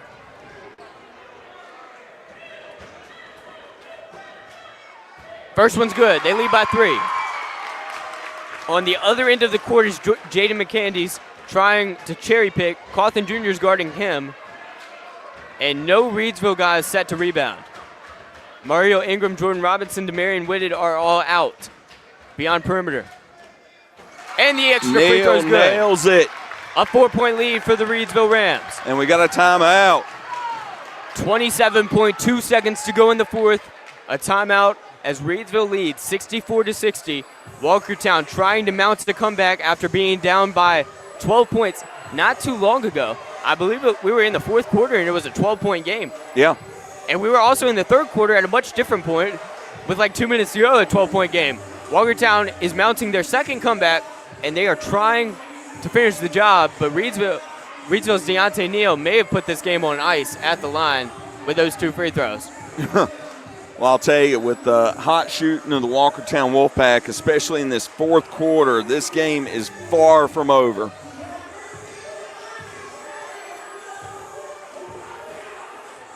Reidsville defeated Walkertown in last year's Mid-State 2A Championship by a score of 86-48. They beat them last month by 6. Now They're trying to beat them in February. The Wolfpack have only missed 3 field goals in the fourth quarter. So here's the inbound. Coming in from Rico Daniels. Reidsville leads by 4. 27.2 seconds on the clock. Rico Daniels looking to pass it in. He does get it into Grady. No, touchdown off of Cawthon. He didn't reach over the line, so no foul called. Just tipped it out of bounds. So we've got a reset, no time taken off the clock, and the referee on the near side is going to blow his whistle a few times and head over to the other official. Yep, got to have a little talk. He asked him where they were eating after the game. Half a minute left. Going up the court, Grady moving straight ahead. Grady kicks it out. Autry almost away, intercepted. but Daniels gets and a whistle blows timeout by Walkertown's head coach. And over 8 seconds bled off the clock. 8.3 seconds bleed off the clock. Walkertown, chaotic possession, and they're down by 4. So time is their enemy, and Reidsville is hoping that it will bleed out as quickly as possible. Great defense by Reidsville, a couple of deflections there, and not letting them get off a 3. A 3 is the killer here, because if you hit a 3, well, Reidsville can hit 1 free throw or 2, but it's still in reach. So Walkertown's 2 threes away from at least tying it. And you know, with 19 seconds, let's just call it 19 seconds, 18.9 left on the clock. If you get the easy 2, get it down low and get it in to get the clock stopped. You know, get that 2-point, defend the inbound. But will they be able to inbound it from under the basket, or will it be from the sideline? Well, Reidsville will get the ball after the basket. No. You make the basket, okay. you call the quick I thought you timeout. were talking about Yeah, you make the basket, you call the quick timeout if you're Walkertown. But I'm saying, will Walkertown be inbounding from under the basket?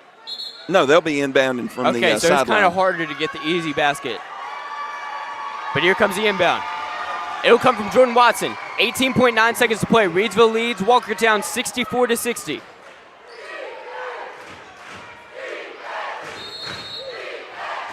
Inbound Watson. Watson gets it into Rico Daniels. Daniels guarded by Whitted. Daniels switches sides. Inside, Durant scores the 2. 11 seconds to go. 10 seconds.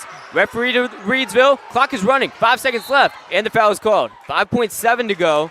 And now Cawthon Jr. has a chance to slam the door shut at the free throw line. Well, foul called against Jordan Watson. Precious time.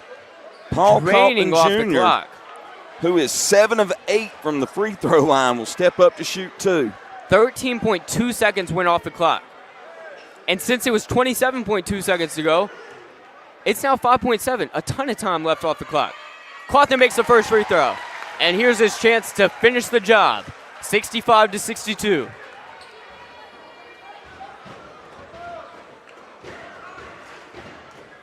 Cawthon Jr. takes his couple of dribbles and says goodnight. Ices it. 66-62. Coach Ross yelling no fouls. Walkertown dribbles forward, takes the 2. He scores. 1 second left, and that'll do it. The Reidsville Rams escape the Walkertown Wolfpack with a 66-64 hard-fought victory. They beat Walkertown for the second time in 2 months, and they now have an undisputed claim to the Mid-State 3A, 4A, 5A.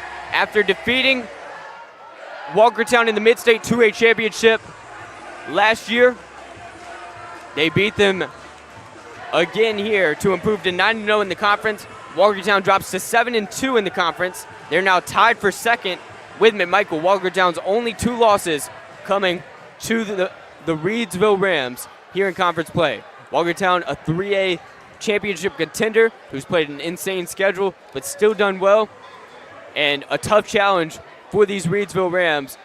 An incredible win for Reidsville. They've beaten Walkertown twice this season by a combined 8 points, and they should be very proud of this performance. Led early on in the game, we had a bunch of lead changes. 4 ties, 3 lead changes in the first quarter. You head to quarter number 2, Reidsville had gotten a slight advantage. Even though the pendulum kept swinging back and forth, Reidsville held the lead for about the entirety of the second quarter. Largest lead in the second quarter was 7 points. Going into the third quarter, Walkertown scores the first 2. It's a 5-point game. No. Walkertown scores the first 2. Wait. I'm losing it. Reidsville scored the first 2. Walkertown scored the next 6. Then Reidsville scored 6 after that. And then it was tied at 33-33. Reidsville scores 12 unanswered points. Even though I botched the Reidsville-Walkertown start of the second half, I was wrong on that. But Reidsville scores 12 unanswered points, 45-33. Walkertown does mount a comeback, and it was a valiant effort. They should be proud of themselves. I mean, Walkertown should be very proud. They've taken Reidsville to the limit twice, a team that beat them by 38 in the state championship last year. Reidsville's the reigning champions. They had the longest win streak in the country coming into this. They lost once this year. They've lost twice in 4 years. They've got Deontay Neal.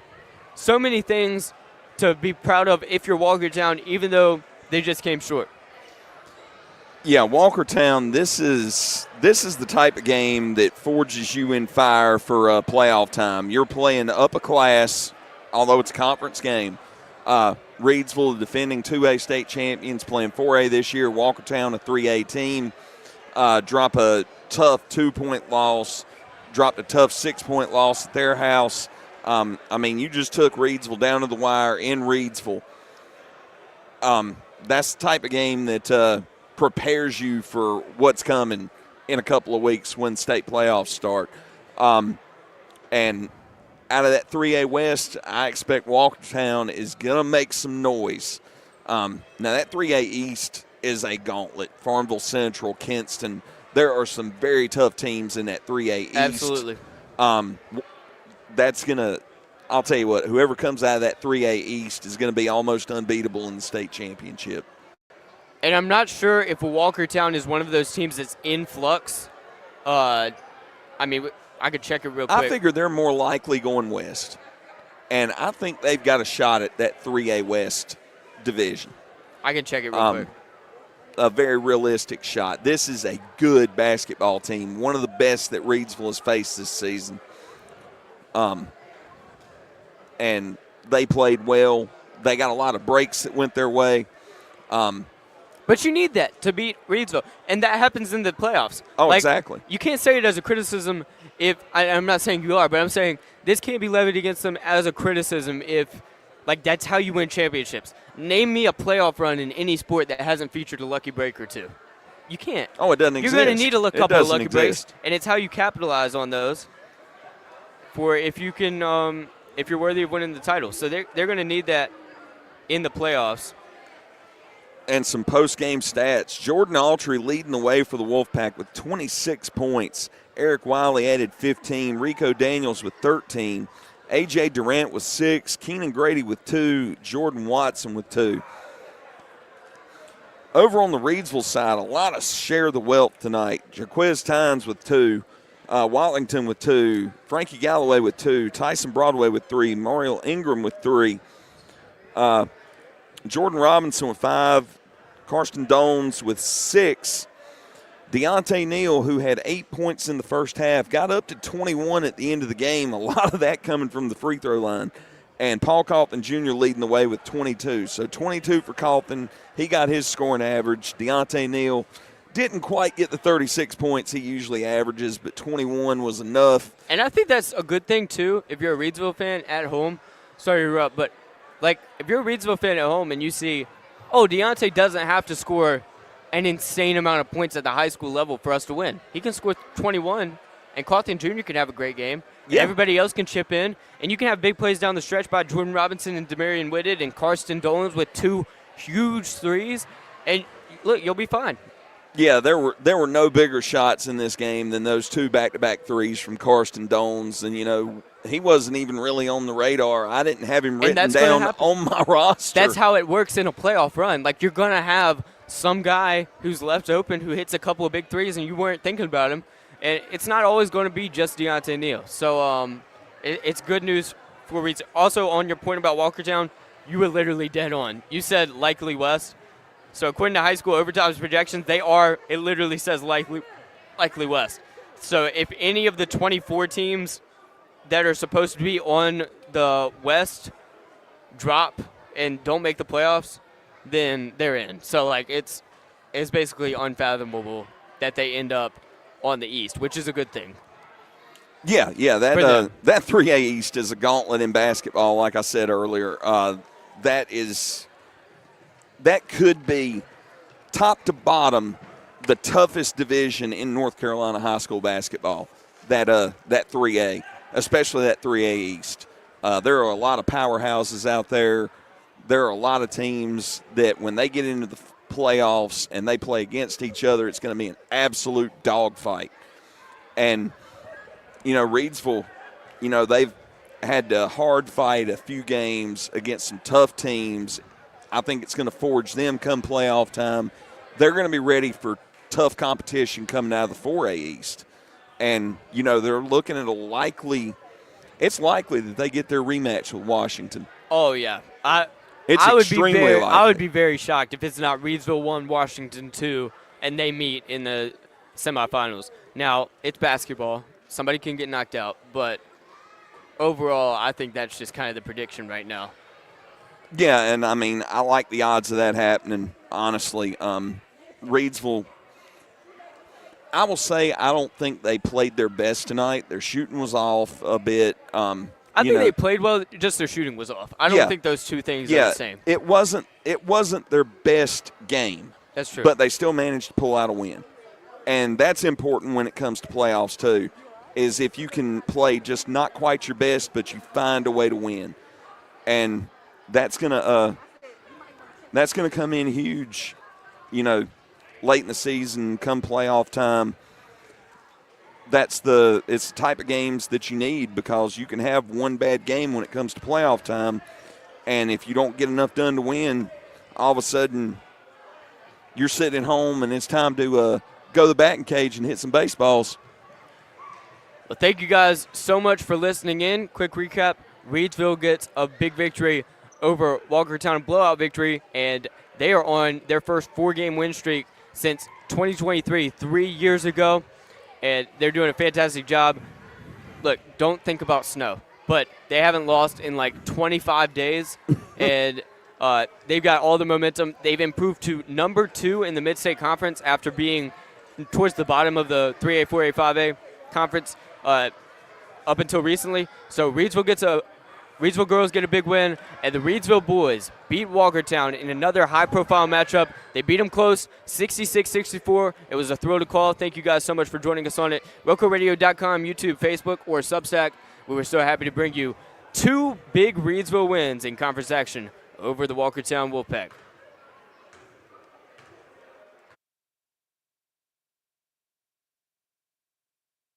High school basketball on RoCo Radio.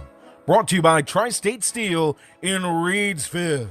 Distributing quality metals for over 30 years. Our clients range from mom and pop shops and building contractors to large manufacturers and fabricators. Visit us at our 6,000 square foot, fully stocked retail metal superstore for all your needs at 2513 Richardson Drive, where we can help you meet your homeowner or hobbyist needs. Open Monday through Friday from 8 a.m. till 5:30 p.m. and Saturday from 8 a.m. till noon. From pipe bollards to square tubing to finger guard material and more, our retail metal superstore has several quality metal products in stock in various sizes and ready to be cut to your exact specifications. Call for a quote today at 336-280-4859. That's 336-280-4859 for Tri-State Steel, a value community member. To find the fully archived broadcast of this game, make sure you follow us on Facebook, facebook.com/Radio Rockingham, or on YouTube by searching for RoCo Radio. And you can find all of our broadcasts on your favorite podcast platform. Just search for RoCo Radio. Take care, and to find out where we'll be next, make sure you head on over to our Facebook page for more information. We'll see you soon with more coverage on the hardwood of high school basketball across Rockingham County.